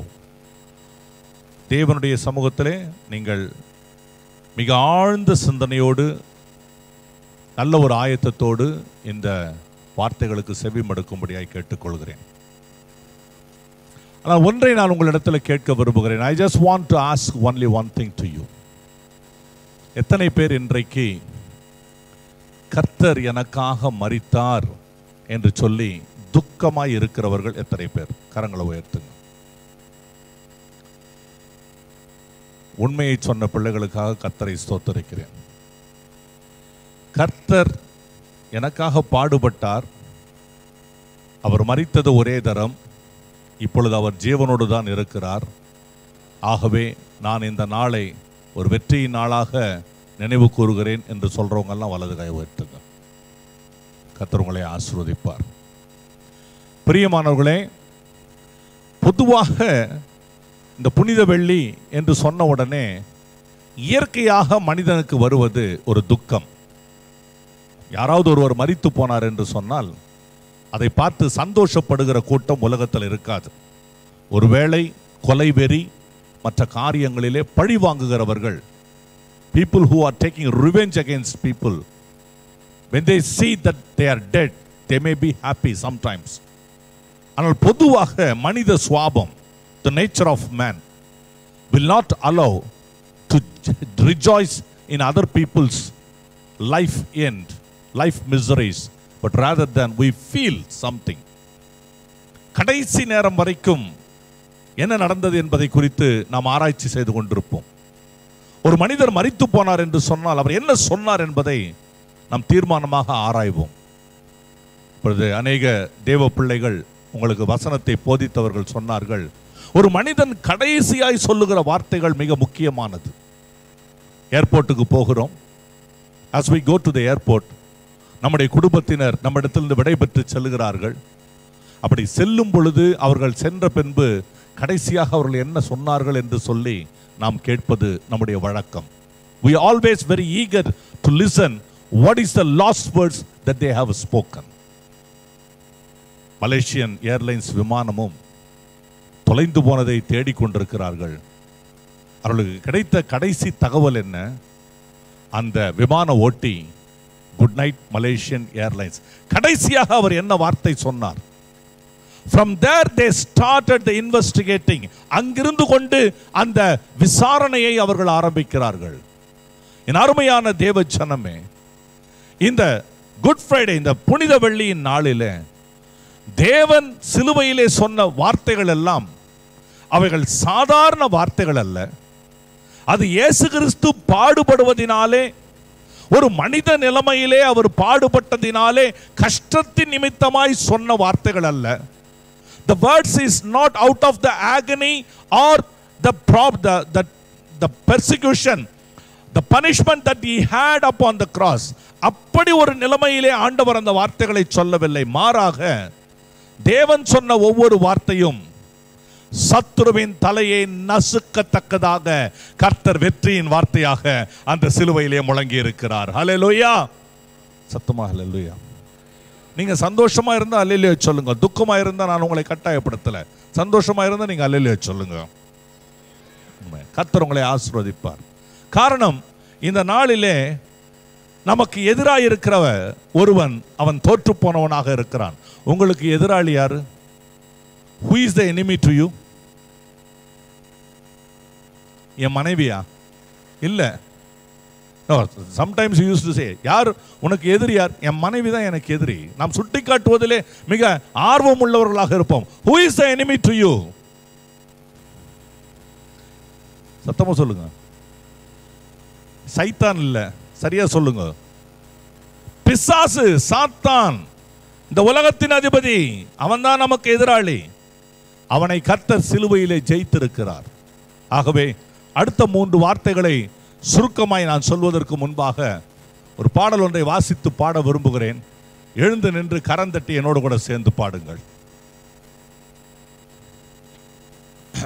Thank you Jesus.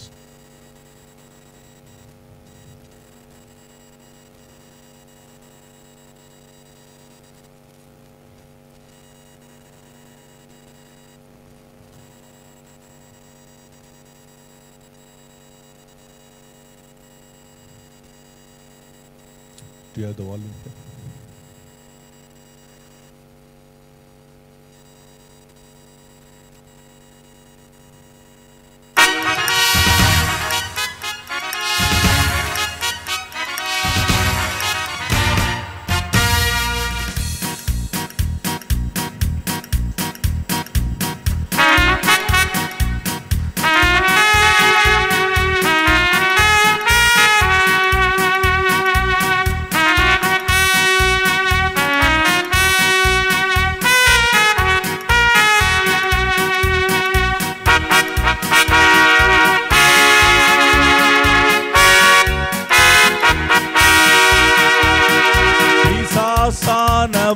தோற்று போனவன் சிலுவையில் அவன் தலை நசுங்கியதே.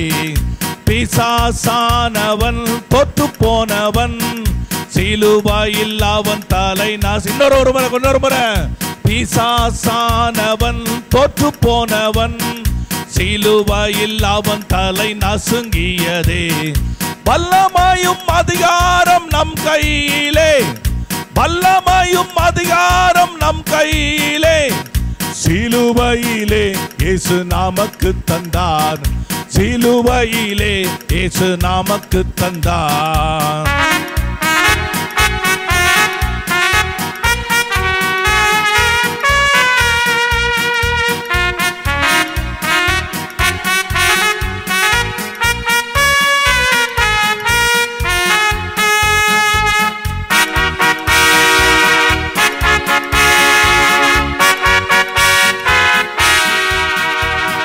பிசாசானவன் நம் காலின் கீழே, தேவ பிள்ளை மேல் அவனுக்கு அதிகாரம் இல்லை. பிசாசானவன் நம் காலின் கீழே, தேவ பிள்ளை மேல் அவனுக்கு அதிகாரம் இல்லை. ஒன்று சேர்ந்து நாம் இயேசுவை துதிக்கும் போது, ஒன்று சேர்ந்து நாம் இயேசுவை துதிக்கும் போது, அவன் கிரியைகளை நாம் அழித்திடலாம். அவன் கிரியைகளை நாம் அழித்திடலாம்.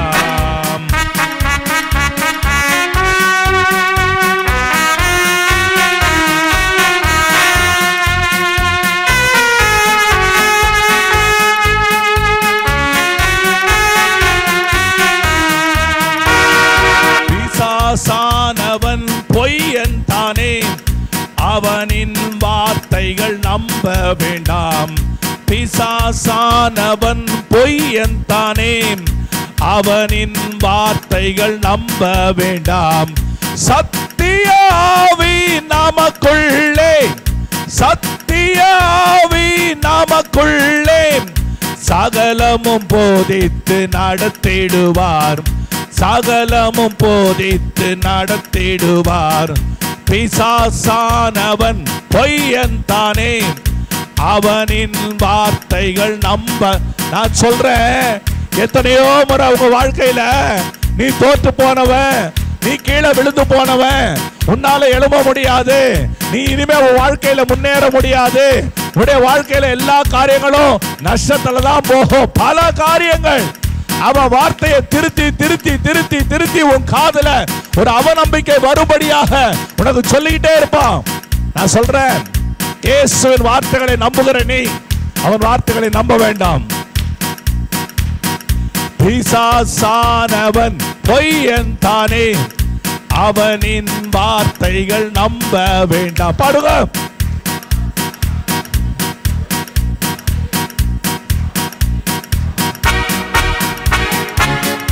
பரிசுத்த ஆவி நமக்குள்ளே, பரிசுத்த ஆவி நமக்குள்ளே சகலமும் போதித்து நடத்திடுவான்.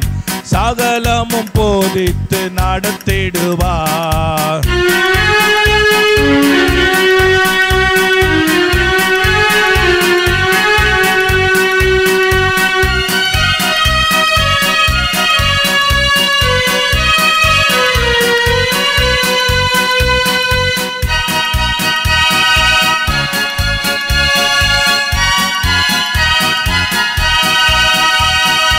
ஆவியானவர் என் மேல் இருக்கிறார், அனுதினமும் என்னை நடத்திடுவார்.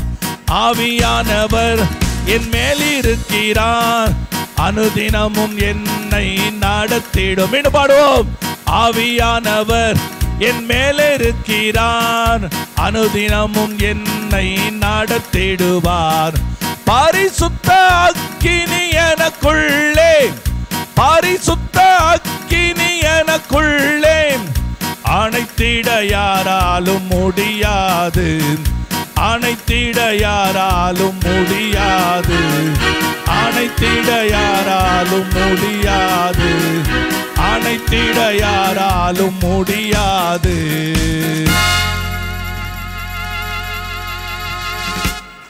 ஹல்லேலூயா, ஹல்லேலூயா. தயவு செய்து அமருங்கள். ஒரே ஒரு வசனத்தை வாசித்து அதிலிருந்து கர்த்தர் பேசின 5வது வார்த்தையை சொல்ல வாஞ்சிக்கிறேன். யோவான் சுவிசேஷம் 19ஆம் அதிகாரம் 28வது வசனம். யோவான் 19:28. எல்லாம் முடிந்தது என்று இயேசு அறிந்து, அதன் பின்பு எல்லாம் முடிந்தது என்று இயேசு அறிந்து, வேத வாக்கியம் நிறைவேறத்தக்கதாக, வேத வாக்கியம் நிறைவேறத்தக்கதாக தாகமாய் இருக்கிறேன் என்று, தாகமாய் இருக்கிறேன். I am thirsty. After Jesus knew that all the scriptures fulfill, தாகமாய் இருக்கிறேன். பொதுவாக பிரச்சனையிலே, வேதனையிலே, சரீரம் முழுவதும் களைத்து போன நிலைமையிலே, ரத்தமெல்லாம் வேர்வை நாளங்கள் வழியாக ஏற்கனவே வெளியேறி இருக்கிறது கெத்செமனே தோட்டத்திலே. இப்பொழுது அடிபட்டு ஆணிகளாலே கடாவப்பட்டு சிலுவையிலே அப்படியே தொங்கிக் கொண்டிருக்கிறார். தொங்கிக் கொண்டிருக்கிற தேவன் அந்த தொங்குகிற நிலைமையிலே அவர் பேசுகிற ஒவ்வொரு வார்த்தைகளின் முடிவிலே அவர் சொல்லுகிற 5வது வார்த்தை தாகமாய் இருக்கிறேன். மனிதன் யோசனை என்ன வருகிறது? மிகவும் களைத்து போயிருக்கிறார். He is very tired. Everything got drained out of him. அவர் சரீரத்திலிருந்து முழு காரியங்களும் அந்த நீர்த்தன்மைகள் எல்லாம் வெளியேறிவிட்டது. ஆகவே அவர் சிலுவையிலே தாகமாய் இருக்கிறேன் என்று சொல்லுகிறார். இதுதான் மனிதனுடைய பார்வை. ஆனால் வேதத்திலே அவர் தாகமாய் இருக்கிறேன் என்பதை ஏன் சொன்னார் என்று சொன்னால், வசனம் சொல்லுகிறது வேத வாக்கியம் நிறைவேறத்தக்கதாக. சங்கீத புஸ்தகம் 69ஆம் அதிகாரம் 21வது வசனம் இப்படி சொல்லுகிறது. சங்கீதம் 69ஆம் அதிகாரம் 21வது வசனம் இப்படி சொல்லுகிறது, என் ஆகாரத்தில் கசப்பு கலந்து கொடுத்தார்கள், என் தாகத்துக்கு காடியை குடிக்க. இந்த வசனம் நிறைவேற காடியை கலந்து கொடுத்தார்கள். சிலுவையிலே அவர் சிலுவை மரணத்திலே சிலுவையிலே அடிப்படுவதற்கு முன்பாக அவருக்கு ஒரு கசப்பான பானத்தை கொடுத்தார்கள். சிலுவையிலே அவர் தொங்கிக் கொண்டிருக்கும் பொழுது காடியை கொடுத்தார்கள். பின்பு பார்ப்போம். அருமையானவர்களே, இந்த தாகம், மனிதனுடைய தாகம் எப்படிப்பட்ட தாகம்? வனாந்தரத்திலே ஒரு பெண் ஓடிக்கொண்டிருக்கிறாள். ஓடிக்கொண்டிருக்கிற அந்த வனாந்தரத்தில் இருக்கிற பெண் திடீரென்று அழுது புலம்புகிறாள். காரணம், தன்னுடைய பிள்ளை தன் கண் முன்பாக மரிக்க போகிற நிலைமையில் இருக்கிறது. செத்து போகிறான் இஸ்மவேல். ஆகவே ஆகார் அந்த வனாந்தரத்திலே தாகமாய் இருக்கிறதற்காக அவள் அழுது புலம்புகிறாள். காரணம், அவள் தாகத்தின் முடிவு மரணத்திலே கொண்டு போய் விடப்போகிறது. மரணத்திலே கொண்டு போய் விடப்போகிறது. அந்த தாகத்துக்கு நேரத்திலே கர்த்தர் என்ன செய்கிறார் என்று சொன்னால், ஒரு தேவதூதன் அந்த தாகத்தை தீர்ப்பதற்காக கண்ணை திறக்கிறார். கண்ணை திறந்த அவளுக்கு ஒரு பெரிய தண்ணீர் தடாகம் தெரிகிறது.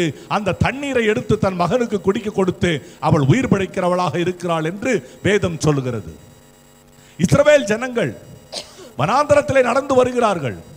நடந்து வருகிற ஜனங்கள் ஒரு இடத்திலே வந்தவுடனே தண்ணீர் தவனத்தினாலே மோசேவை பார்த்து முறையிடுகிறார்கள்.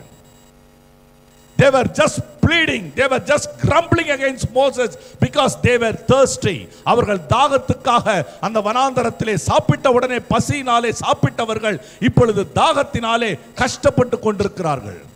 அப்படி கஷ்டப்படுகிற நேரத்திலே அவர்கள் தாகத்தை தீர்த்து கொள்ள அவர்கள் மோசே கிட்ட சொல்றாங்க, இந்த வனாந்தரத்திலே சாவதற்காகவா, இந்த தண்ணீர் தவனத்தினாலே எங்களை கொன்று போடவா இங்க கொண்டு வந்தீர்? இந்த தாகத்துக்காக கூட்டிக் கொண்டு வந்தது, இந்த தாகம் வந்ததே நாங்கள் மரித்து போகிறோம். கர்த்தர் கண்மலையை பிளக்கிறார். மிகப்பெரிய பலசாலி Samson, the great warrior Samson, with the one jawbone of an ass he slain 1000 people. ஒரு பெரிய ஒரு கழுதை தாடை எலும்பை எடுத்து அவன் 1000 பேரை ஒரே அடியிலே கொன்று போட்டான்.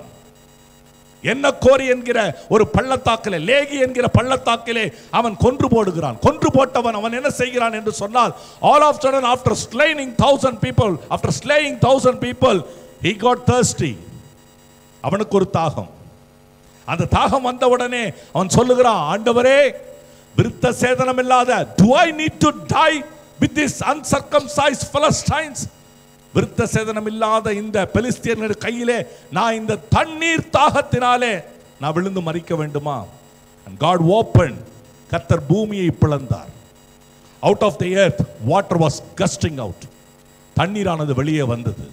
பிரியமானவர்களே, இப்படி மனிதனுடைய மரணத்தின் முடிவுக்கு அவன் ஜீவன் பிழைக்க கர்த்தர் அவர்கள் தாகத்தை தீர்த்தார். ஆனால் இங்கு இயேசு கிறிஸ்துவுக்கோ தாகமாய் இருக்கிறேன் என்று சொன்னால் பாடுகளினால் அல்ல, கஷ்டத்தினால் அல்ல, வேதனையினால் அல்ல.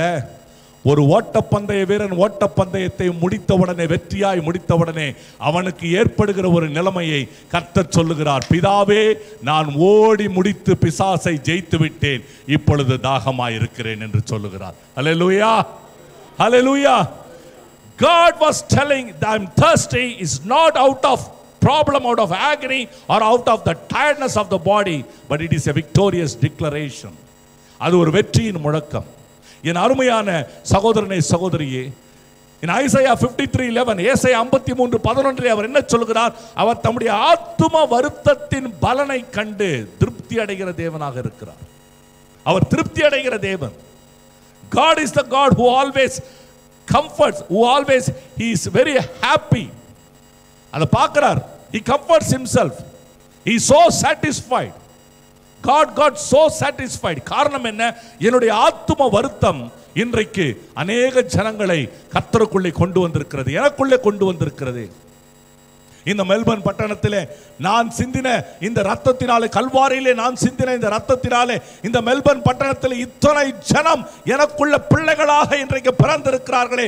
ஆகவே அவர் அந்த ஆத்தும வருத்தத்தின் பலனை பார்த்து திருப்தி அடைகிற தேவனாக இருக்கிறார்.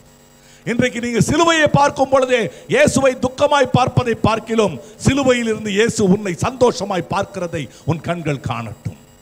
என் அருமையான சகோதரனே, என் பிரியமான தேவ பிள்ளைகளே, ஆகவே இயேசு கிறிஸ்து அந்த தாகமாய் இருக்கிறேன் என்று சொன்னது கஷ்டத்தினால் அல்ல, பாடுகளினால் அல்ல, ஒரு வெற்றியாய் ஓட்டத்தை முடித்த ஒருவன் சொல்லுகிற ஒரு வெற்றியின் முழக்கம். ஓட்ட பந்தயம் வெற்றி முடித்தவர்கள் உடனடியாக என்ன செய்வாங்கன்னா ஒரு தாகத்துக்கு தண்ணீரை குடிப்பாங்க.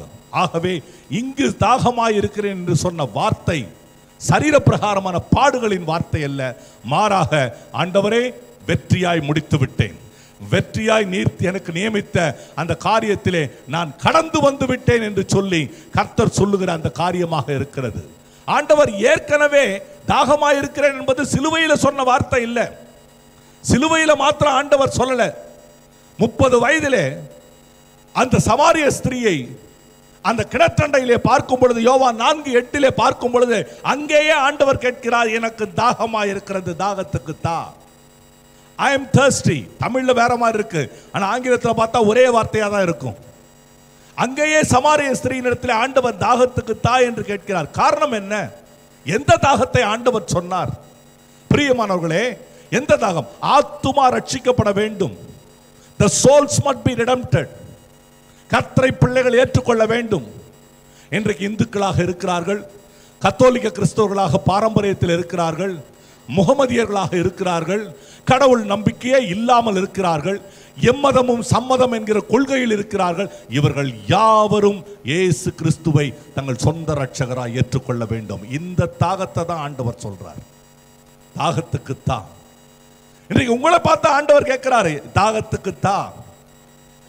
என்னை நீ அறிந்து கொண்டிருக்கிறாயே, நான் யார் என்ற அன்பை முழுவதுமாய் தெரிந்து கொண்டிருக்கிறாயே, நீங்கள் யாருக்காவது ஒருவருக்கு போய் நீங்கள் சொல்லுகிறீர்களா? நீங்கள் யாருக்காவது ஒருவருக்கு போய் என்னை குறித்து சொல்லி என்னுடைய அன்புக்குள்ளே அவர்களை இழுத்து கொண்டு வரமாட்டீர்களா? இதைத்தான் கர்த்தர் விரும்புகிறார். என் பிரியமான தேவ ஜனமே, ஆண்டவர் தாகத்தினாலே தவிக்கிறவர் அல்ல. கர்த்தர் சொல்லுகிறார், அதே சமாரிய ஸ்திரீயிடத்தில் என்ன தெரியுமா சொல்றாரு? நான் உனக்கு தண்ணீரை கொடுத்தால் அந்த தண்ணீரை குடிக்கிறவனுக்கு ஒரு நாளும் தாகம் உண்டாகாது. என் ரட்சிப்பை ஒருவன் பெற்றுக்கொண்டால் அவனுக்கு ஒரு நாளும் தாகம் உண்டாகாது. அது மாத்திரமல்ல, பண்டிகையின் பிரதான நாளிலே இயேசு ஆலயத்தில் எழும்பி நின்று சொல்லுகிறார், ஒருவன் தாகம் உள்ளவனாய் இருந்தால் அவன் என்னிடத்திலே வந்து பானம் பண்ண. தேவனுடைய ரட்சிப்பும் தேவனுடைய அபிஷேகமும் நம்முடைய தாகத்தை தீர்த்துவிடும். ஹல்லேலூயா. God's redemption and God's anointing will make us to quench away from the thirst. Will quench our thirst. நம்முடைய வாழ்க்கையில் இருக்கிற பலவிதமான தாகங்களை அது தீர்த்துவிடும்.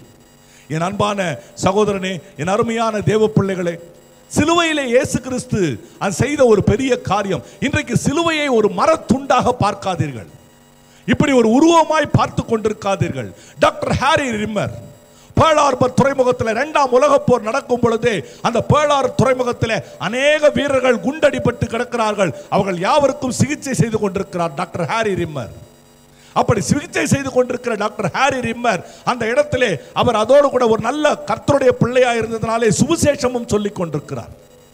சுவிசேஷம் சொல்லும் பொழுது ஆண்டவரையே ஏற்றுக்கொள்ளாதவன், கடவுள் நம்பிக்கையே இல்லாதவன் ஒரு வீரன், அவன் அடிபட்டு கிடக்கிறான். அவன் இடத்திலே சொல்லும் பொழுது அவன் டாக்டர் ஹாரி ரிம்மரை பார்த்து கேட்டானாம், 12,000 பேர் இதுவரை சிலுவையிலே அடிக்கப்பட்டிருக்கிறார்கள். 12,000 people were crucified upon the cross. What is so special in it? 12,000 பேர் அப்படி அவர்கள் சிலுவையில் அடிக்கப்பட்டார்களே, அதுல என்னையா பெரிய விசேஷம்? அதை போய் எப்பொழுதும் பெரிதாய் பேசிக் கொண்டிருக்கிறீர்களே என்று அந்த போர் வீரன் கேட்ட பொழுது டாக்டர் ஹாரி ரிம்மர் அவனை பார்த்து கேட்டாராம், Can you name one person out of the 12,000 whom you know? அந்த சிலுவையில் அடிக்கப்பட்ட 12,000 உனக்கு தெரிந்த யாரையாவது ஒருவரை உன்னால பெயர் சொல்ல முடியுமா என்று கேட்டாராம். திகைத்து போய் நின்றான். டாக்டர் ஹாரி ரிம்மர் சொன்னார், I know a person and I want to tell about that person to you. அந்த 12,000 பேரில் ஒருவரை எனக்கு தெரியும், அவர்தான் என் ஆண்டவராகிய இயேசு கிறிஸ்து என்று சொன்னார். கரங்களை தட்டி கர்த்தரை ஸ்தோத்திரம் பண்ணுவோம்.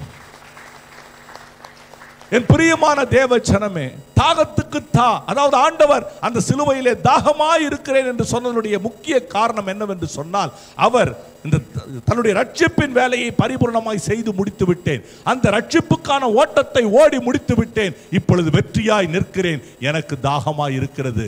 ஆகவே தன்னுடைய வெற்றியின் ஓட்டத்தை முடித்த நிலைமையை சொல்ல ஆண்டவர் வேத வாக்கியம் நிறைவேறத்தக்கதாக தாகமாய் இருக்கிறேன் என்று சொன்னார். ஹல்லேலூயா. 6வது வார்த்தை வாசியுங்கள். யோவான் 19ஆம் அதிகாரம் 30வது வசனம். யோவான் 19:30 வாசியுங்கள். இயேசு காடியை வாங்கின பின்பு, இயேசு காடியை வாங்கின பின்பு முடிந்தது என்று சொல்லி, முடிந்தது என்று சொல்லி போதும். அவர் 6வதாக சொன்ன வார்த்தை இட் இஸ் finished, முடிந்தது. ஆனால் எப்பொழுது இந்த வார்த்தையை சொல்லுகிறார்? இயேசு after he received the wine with vinegar, காடியை வாங்கின பின்பு. சங்கீதம் 69:21 கொஞ்ச நேரத்துக்கு முன்ன வாசித்தோமே, என் ஆகாரத்திலே கசப்பு கலந்து கொடுத்தார்கள், எனக்கு குடிக்க காடியை கொடுத்தார்கள். அருமையான தேவ பிள்ளைகளே, பாருங்க, இயேசு கிறிஸ்து சிலுவையிலே அறையப்படுவதற்கு முன்பாக நீங்க மார்க்கு சுவிசேஷம் நினைக்கிறேன், சரியா ஞாபகம் இல்லை, மார்க்கு 15:32 சரியா பார்த்தீங்கன்னா தெரியும். அதுல வெள்ளை போளம் கலந்த ஒரு திராட்சை ரசத்தை கொடுப்பார்கள். வெள்ளை போளம் கலந்த திராட்சை ரசம் வேதவசனம் சொல்கிறது அவர் குடிக்க மனதில்லாதிருந்தார். அப்ப சிலுவை மரணத்துக்கு முன்னால ஒரு பானம் அவருக்கு கொடுக்கப்பட்டது, அதை அவர் குடிக்க மனதில்லை. ஆனா சிலுவையில் அவர் தொங்கிக் கொண்டிருக்கும் பொழுது ஒரு கடற்காளானை எடுத்து காடியிலே தோய்த்து அவருடைய வாயிலே வைக்கிறார்கள். அவர் காடியை சுவைத்த பின்பு, சிலுவைக்கு முன்னால ஏன் அதை தள்ள வேண்டும்? சிலுவையிலே தொங்கும் பொழுது ஏன் அதை ஏற்றுக்கொள்ள வேண்டும்? That was a tricky method of the Roman execution. ரோமர்கள் பயன்படுத்துகிற ஒரு தந்திர முறை. வெள்ளை போலம் கலந்த திராட்சை ரசத்தை ஏன் குடிப்பார்கள்? மனிதன் மயக்க நிலைமை அடைய வேண்டும். அந்த மயக்க நிலைமையிலே சிலுவையிலே அறையும் பொழுது வேதனை அவ்வளவாய் தெரியாது. Sedation method, sedative method. அப்படி மயக்க நிலைமைக்கு கொண்டு வர வேண்டும் என்று சொல்லி இயேசுவுக்கு அந்த திராட்சை ரசம், வெள்ளை போலம் கலந்த திராட்சை ரசத்தை கொடுக்கிறார்கள், wine mixed with myrrh, and Jesus rejected it. காரணம், பிதாவினுடைய சித்தத்தை செய்யும் பொழுது எந்த மயக்க நிலைமையிலும் அல்ல, பரிபூர்ணமாக தேவனோடு உறவிலே இருந்து என் பிதாவின் சித்தத்தை முடிக்க வேண்டும் என்கிற ஒரு உன்னதமான அபிஷேக நோக்கம் என் ஆண்டவராகிய இயேசு கிறிஸ்துவுக்கு இருந்தது. அல்லேலூயா. என் அருமையான தேவ ஜனமே, அப்படி ஒரு நிலைமையிலே அவர் அந்த திராட்சை ரசத்தை தள்ளுகிறார். அடுத்து என்ன செய்கிறார் பாருங்க. இங்கு சிலுவையிலே இருக்கும் பொழுது கடற்காளனை கொடுக்கிறார்கள், ஆனால் அதை சுவைக்கிறார். காரணம் என்ன? அது ஏதோ தாகத்துக்காக கொடுக்கப்பட்டதல்ல, தாகத்துக்காக கொடுக்கப்பட்டதல்ல. சிலுவையிலே அவர்கள் சீக்கிரமாய் சாக வேண்டும், சிலுவையிலே அவர்கள் இன்னும் பேசிக் கொண்டிருக்க கூடாது, அவர்களுக்கு வேதனை அதிகமாக வேண்டும் என்பதற்காக காடியை கொடுப்பார்கள். wine mixed with vinegar, that will increase the pain, that will increase the sufferings. அப்பொழுது ரட்சிப்புக்காக ஏற்கனவே சிலுவை மரணத்தை உத்தரித்த தேவன் இன்னும் உன்னுடைய ரட்சிப்புக்காக இன்னும் நான் பாடுபட ஆயத்தமாயிருக்கிறேன், இன்னும் நான் வேதனை அனுபவிக்க ஆயத்தமாயிருக்கிறேன் என்பதை காட்டுவதற்காக கர்த்தர் அந்த சிலுவையிலே காடியை வாங்குகிறார். இந்த காடியை வாங்கின பின்பு அவர் என்ன செய்கிறாராம் தெரியுமா? முடிந்தது என்று சொல்லுகிறார். அல்லேலூயா. என் அருமையான தேவ ஜனமே, உங்கள் வாழ்க்கையில நீங்கள் கிறிஸ்துவுக்காக என்ன பாடு அனுபவிக்கிறீர்கள்?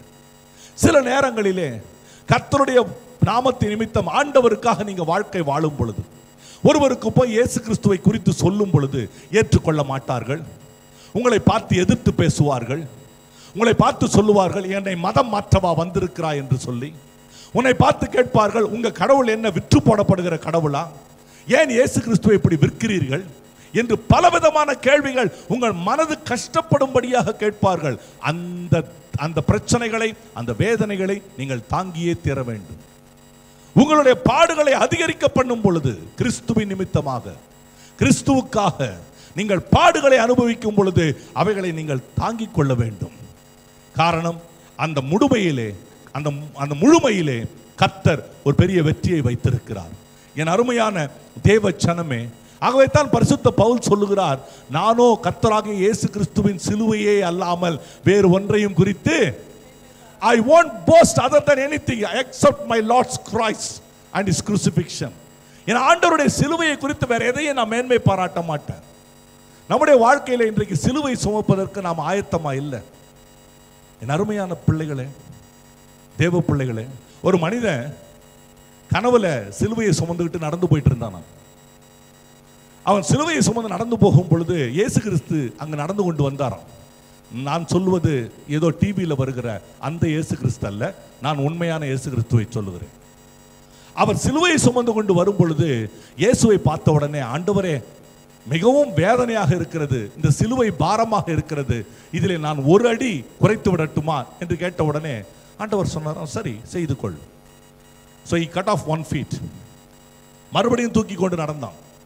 நடந்து போகிறவனுக்கு கொஞ்ச தூரம் போனவனே இன்னும் வலி தாங்க முடியல. இயேசு நடந்து கொண்டே வந்தாராம். இயேசு நடந்து கொண்டே வந்த உடனே பார்த்தாராம். உடனே இயேசுவை பார்த்து சொன்னானா, இன்னும் தாங்க முடியல, ஒரு அடி குறைச்சிட்டுமா? சரி குறைத்துக்கொள். குறைச்சிட்டான். இன்னும் கொஞ்ச தூரம் நடந்து போன உடனே இயேசு கிறிஸ்து நடந்து வருவதை பார்த்து ஆண்டவரை பார்த்து சொன்னானா, இயேசுவே இந்த சிலுவையை என்னால் சுமக்க முடியல, இன்னும் ஒரு அடி குறைச்சிட்டா நான் சுமந்துக்கிட்டு வந்துடுவேன், பரலோகத்துக்கு வந்துடுவேன். உடனே ஆண்டவர் சொன்னாரா, சரி செய். அவனு குறைச்சிட்டாரு. மொத்தம் எத்தனை அடி குறைச்சிட்டாரு? 3 அடி குறைச்சிட்டாரு. இப்பொழுது மிக அருமையாக அந்த சிலுவையை தோல்ல வச்சுட்டு, சிலுவையே முன்னால் உலகமே பின்னால், ரொம்ப அருமையா பாடிட்டு போறார். இப்பொழுது மோட்சத்துக்கு கிட்ட வந்துட்டார், பரலோகத்துக்கு கிட்ட வந்தாச்சு.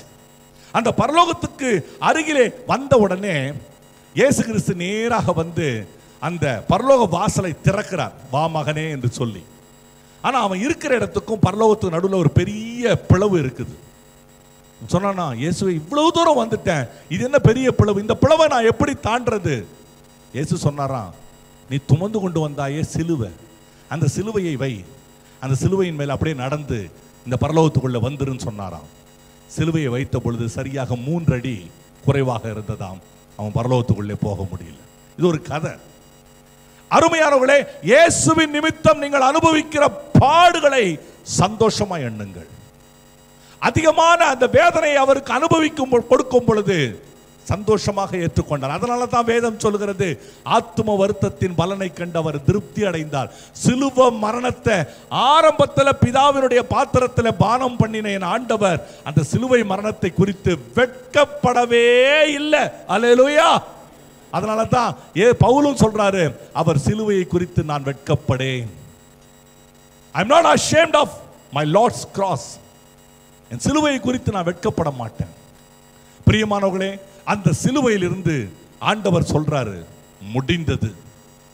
நாம இருந்தா என்ன கேட்டிருப்போம்? முடியல, யாராவது வந்து கொஞ்சம் உதவி செய்ய மாட்டீங்களா? முடியல முடியல, நாம முடியலன்னு சொல்லுவோம். ஆனா ஆண்டவர் சொல்றாரு, முடிந்தது. பிரியமானவர்களே, சிலுவையில் அறையும் ஒரு கூட்டம் கத்தினது. அந்த கூட்டம் சொல்லி இருக்கணும் முடிந்ததுன்னு சொல்லி. பிரதான ஆசாரியன் இவன் வேதத்துக்கு விரோதமாக, வேத கற்பனைகளுக்கு விரோதமாய் பேசுகிறான், ஆகவே இவன் மரணத்துக்கு ஏதுவான பாத்திரனாய் இருக்கிறான் பிரதான ஆசாரியரும் வேதபாரர்களும் சொன்னாங்க. அவங்க சொல்லி இருக்கணும் முடிந்ததுன்னு சொல்லி. அவங்க சொல்லி இருக்கணும். பிலாத்து அவரை சிலுவை அடித்து, வாரினால் அடித்து சிலுவையிலே அறைய ஒப்பு கொடுத்தான். அந்த ரோம அதிகாரம் சொல்லி இருக்கணும் இயேசுனுடைய வாழ்க்கை முடிந்தது. ஏன்? ஒரு கெர்கசேனர் நாட்டில் அந்த கெர்கசேனர் என்று சொல்லப்படுகிற அந்த ஆற்று பகுதிக்கு வரும் பொழுது ஓடி வந்தது ஒரு பிசாசுனுடைய கூட்டம். இயேசுவே, தேவனுடைய குமாரனே, காலம் வருவதற்கு முன்னே எங்களை நீர் வதைக்க வந்தீரோ? Time before the time has come. Are you coming here to persecute us? That was the devil's cry. The devil should have told, it is finished. பிசாசு சொல்லி இருக்கணும் முடிந்ததுன்னு சொல்லி. இவங்க யாரும் சொல்லல. சொன்னது என் கர்த்தராகிய ஆண்டவர் இயேசு கிறிஸ்து முடிந்தது என்று சொன்னார். கரங்களை தட்டி கர்த்தரை ஸ்தோத்திரம் பண்ணுவோம். ஹல்லேலூயா. ஏன் முடிந்ததுன்னு ஆண்டவர் சொன்னார்? ஒரே ஒரு வசனத்தை வாசித்து அடுத்த வார்த்தைக்கு போக விரும்புகிறேன். யோவான் 17:4 வாசிங்க. பூமியிலே நான் உம்மை மகிமைப்படுத்தினேன், பூமியிலே நான் உன்னை மகிமைப்படுத்தினேன், நான் செய்யும்படி நீர் எனக்கு நியமித்த கிரியையை செய்து முடித்தேன். லார்ட், நீர் எனக்கு நியமித்த கிரியையை, whatever you assign me, I have finished. நீர் எனக்கு நியமித்த கிரியையை நான் முடித்தேன். முடித்ததனால தான் சிலுவையில சொல்றாரு முடிந்ததுன்னு சொல்லி. முடிந்ததுன்னு சொல்லி. அருமையானவர்களே, முடிந்ததுன்னா என்ன அர்த்தம்? சிலுவையில முடிந்ததுன்னு சொல்லி சொல்லும் பொழுது ஏதோ உன்னையும் என்னையும் பார்த்து முடிந்தது என்று சொல்லல. அவர் யாரை பார்த்து முடிந்தது என்று சொன்னார் தெரியுமா? பிதாவை பார்த்து சொல்லுகிறார் முடிந்தது. என்ன அர்த்தம் தெரியுமா? Father, I am coming back. பிதாவே, நீ இந்த உலகத்தில் எனக்கு செய்யணும்னு ஒரு வேலையை கொடுத்து என்ன அனுப்பிச்சீங்க. நான் வந்தேன், பட்ட பாடுகளாலே கீழ்ப்படிதலை கற்றுக்கொண்டேன், சிலுவை மரண பரியந்தம் நான் என்னை தாழ்த்தினேன், முடிந்தது. I am coming back to you. நான் திரும்பவுமாய் உம் மண்டையிலே வந்து சேருகிறேன். ஹல்லேலூயா. என் அருமையான சகோதரனே, சகோதரியே, so it was a cry, it was not a cry, it was a voice that declaring to the heavenly father, Father, I am coming back to you. இந்த உலகத்தில் இருக்கிற நாமும் இந்த உலகத்திலேயே என்றைக்குமே வாழ்ந்திருக்க போறதில்லை. ஐரிஷ் நாட்டு சிந்தனையாளன் பெர்னாட் ஷா தன்னுடைய புத்தகத்தில் எழுதுகிறான், why I am not believing in Christ என்ற புத்தகத்தில் பல ஆயிரம் கேள்விகள். அதில் சில கேள்விகள் அவன் கேட்கிறான். இயேசு உயிர்த்தெழுந்த பின்பு தன்னுடைய விரோதிக்கு தன்னை காட்டி இருக்கலாம் அல்லவா? பிலாத்துவுக்கு தன்னை காட்டி இருக்கலாம் அல்லவா? யூதா ஆசாரியர்களுக்கு தன்னை காட்டி இருக்கலாம் அல்லவா? யூத பிரபுக்களுக்கு தன்னை காட்டி இருக்கலாம் அல்லவா? ஏன் அவர் யாருக்கும் காட்சி கொடுக்காமல் அப்போஸ்தலர்களுக்கு மாத்திரம் சுற்றி திரிந்தார்? இந்த கடவுள் எனக்கு தேவையில்லை. பாவம், பேரறிஞர் பெர்னாட் ஷா, ஆனால் அறிவே இல்லாத அறிஞர். இயேசு ஒரு விரோதிக்கு தானே தன்னை காட்டணும்? இயேசுவுக்கு விரோதமாக, சபைக்கு விரோதமாக, கிறிஸ்தவர்களை அழிக்க வேண்டும் என்பதற்கு விரோதமாக எழும்பினா ஒரு மனிதன். அந்த மனிதன் தான் தர்சு பட்டணத்தான் ஆகிய சவுல். அந்த சவுலுக்கு கர்த்தர் தன்னை வெளிப்படுத்தினார். பின்னாளிலே அவன் பெரிய தேவனுடைய ஊழியக்காரனாய் மாறி போனான். அல்லேலூயா. என் அன்பான சகோதரனே, அருமையான தேவ பிள்ளைகளே, கர்த்தர் ஒருவரையும் புறக்கணிக்கிறவர் அல்ல, எல்லாரும் ரட்சிக்கப்பட வேண்டும் என்று வாஞ்சிக்கிறவர். ஆகவே பூமியிலே நியமித்த கிரியை முடித்து விட்டேன். இனி மனிதன் என்ன செய்யணும்? உலகத்தில் இருக்கிற எல்லாரும் என்ன செய்யணும்னா ஒரே ஒரு காரியம், இயேசு கிறிஸ்து சிலுவையிலே என் பாவங்களுக்காக மரித்தார் என்பதை நீ விசுவாசிக்க வேண்டும். அந்த விசுவாசம் உனக்குள்ளே ஒரு ரட்சிப்பை கொண்டு வரும். அல்லேலூயா, அல்லேலூயா. கடைசியாக இயேசு சொன்ன 7வது வார்த்தை லூக்கா சுவிசேஷம் 23ஆம் அதிகாரம் 46வது வசனம். லூக்கா 23:46. இயேசு, பிதாவே உம்முடைய கைகளில் என் ஆவியை ஒப்புவிக்கிறேன். இயேசு, பிதாவே உம்முடைய கைகளில் என் ஆவியை ஒப்புவிக்கிறேன். Father, I commit my spirit into your hands. என் ஆவியை உம்முடைய கரத்தில் ஒப்பு கொடுக்கிறேன் என்று சொல்லி ஜீவனை விட்டார். ஜீவனை விட்டார். எப்படி விட்டார் என்றால் யோவான் 19:30 வாசிங்க. இயேசு காடியை வாங்கின பின்பு முடிந்தது என்று சொல்லி தலையை சாய்த்து ஆவியை ஒப்பு கொடுத்தார். எல்லாம் கரம் உயர்த்தி ஹல்லேலூயா சொல்லுங்க பாப்போம். இந்த வசனத்தில் அப்படி என்ன பெரிய விசேஷம் இருக்கிறது? என் அன்பான சகோதரனே, என் அருமையான தேவ பிள்ளைகளே, கவனிங்க. ஆண்டவர் இந்த வசனத்தை சொல்லும் பொழுது சங்கீதம் 31ஆம் அதிகாரம் 5வது வசனத்தில் தாவீது தன்னுடைய ஆவியிலே உணர்ந்து எதை தீர்க்க தரிசனமாய் சொன்னானோ சொன்ன வார்த்தையை தான் கர்த்தர் சொல்லி முடிக்கிறார். வாசிங்க. உமது கையில் என் ஆவியை ஒப்புவிக்கிறேன். பிரியமானவர்களே, இயேசு கிறிஸ்து பிதாவே என்று ஆரம்பித்து கடைசி வார்த்தை முடிக்கும் பொழுதும் பிதாவே என்று முடிக்கிறார். முடிக்கும் பொழுது அவர் என்ன சொல்லி முடிக்கிறார் தெரியுமா? தனக்கு தரப்பட்ட வாக்கு தத்தத்தை திரும்ப சொல்லி முடிக்கிறார். அல்லேலூயா. அன்றைக்கு தாவீதின் வழியாக தன்னுடைய ஆவியிலே உணர்ந்து தாவீது தீர்க்க தரிசனமாய் சொன்னானே, நீதிபரனாகிய கர்த்தாவே, நான் என் ஆவியை உமது கையிலே ஒப்பு கொடுக்கிறேன் என்று சொல்லி அதே வசனத்தை இந்த இடத்திலே இயேசு கிறிஸ்து சொல்லி முடிக்கிறார். என் அருமையான தேவ பிள்ளைகளே, உங்க வாழ்க்கையில பிரச்சனைகளும் வேதனைகளும் வரும் பொழுது நீங்கள் அங்கும் இங்கும் ஓடி அலைபாய வேண்டிய அவசியம் இல்லை. நீங்க அங்கும் இங்குமாக ஓடி திரிந்து யார் எனக்கு உதவி செய்வார்கள் என்று தேடி திரிய வேண்டிய அவசியம் இல்லை. உங்கள் பிரச்சனை நேரத்திலே நீங்கள் சொல்ல வேண்டியது கர்த்தர் உங்களுக்கு சொன்ன வாக்கு தத்தத்தை. விசுவாசத்தை சத்தமா இல்லையே சொல்லுங்க. என் அன்பான தேவ பிள்ளைகளே, இந்த இடத்துல ஆண்டவர் ஒரே தரம் தான் மரிக்கிறார். மனுஷனுக்கு மரணம் ஒரே ஒரு முறை தான் நியமிக்கப்பட்டிருக்குது. இன்னைக்கு மற்ற சில நம்பிக்கைகள் இருக்குதே, மனுஷனுக்கு 7 பிறவி இருக்கு, அதெல்லாம் தவறு. அப்படியெல்லாம் ஒன்றுமே கிடையாது.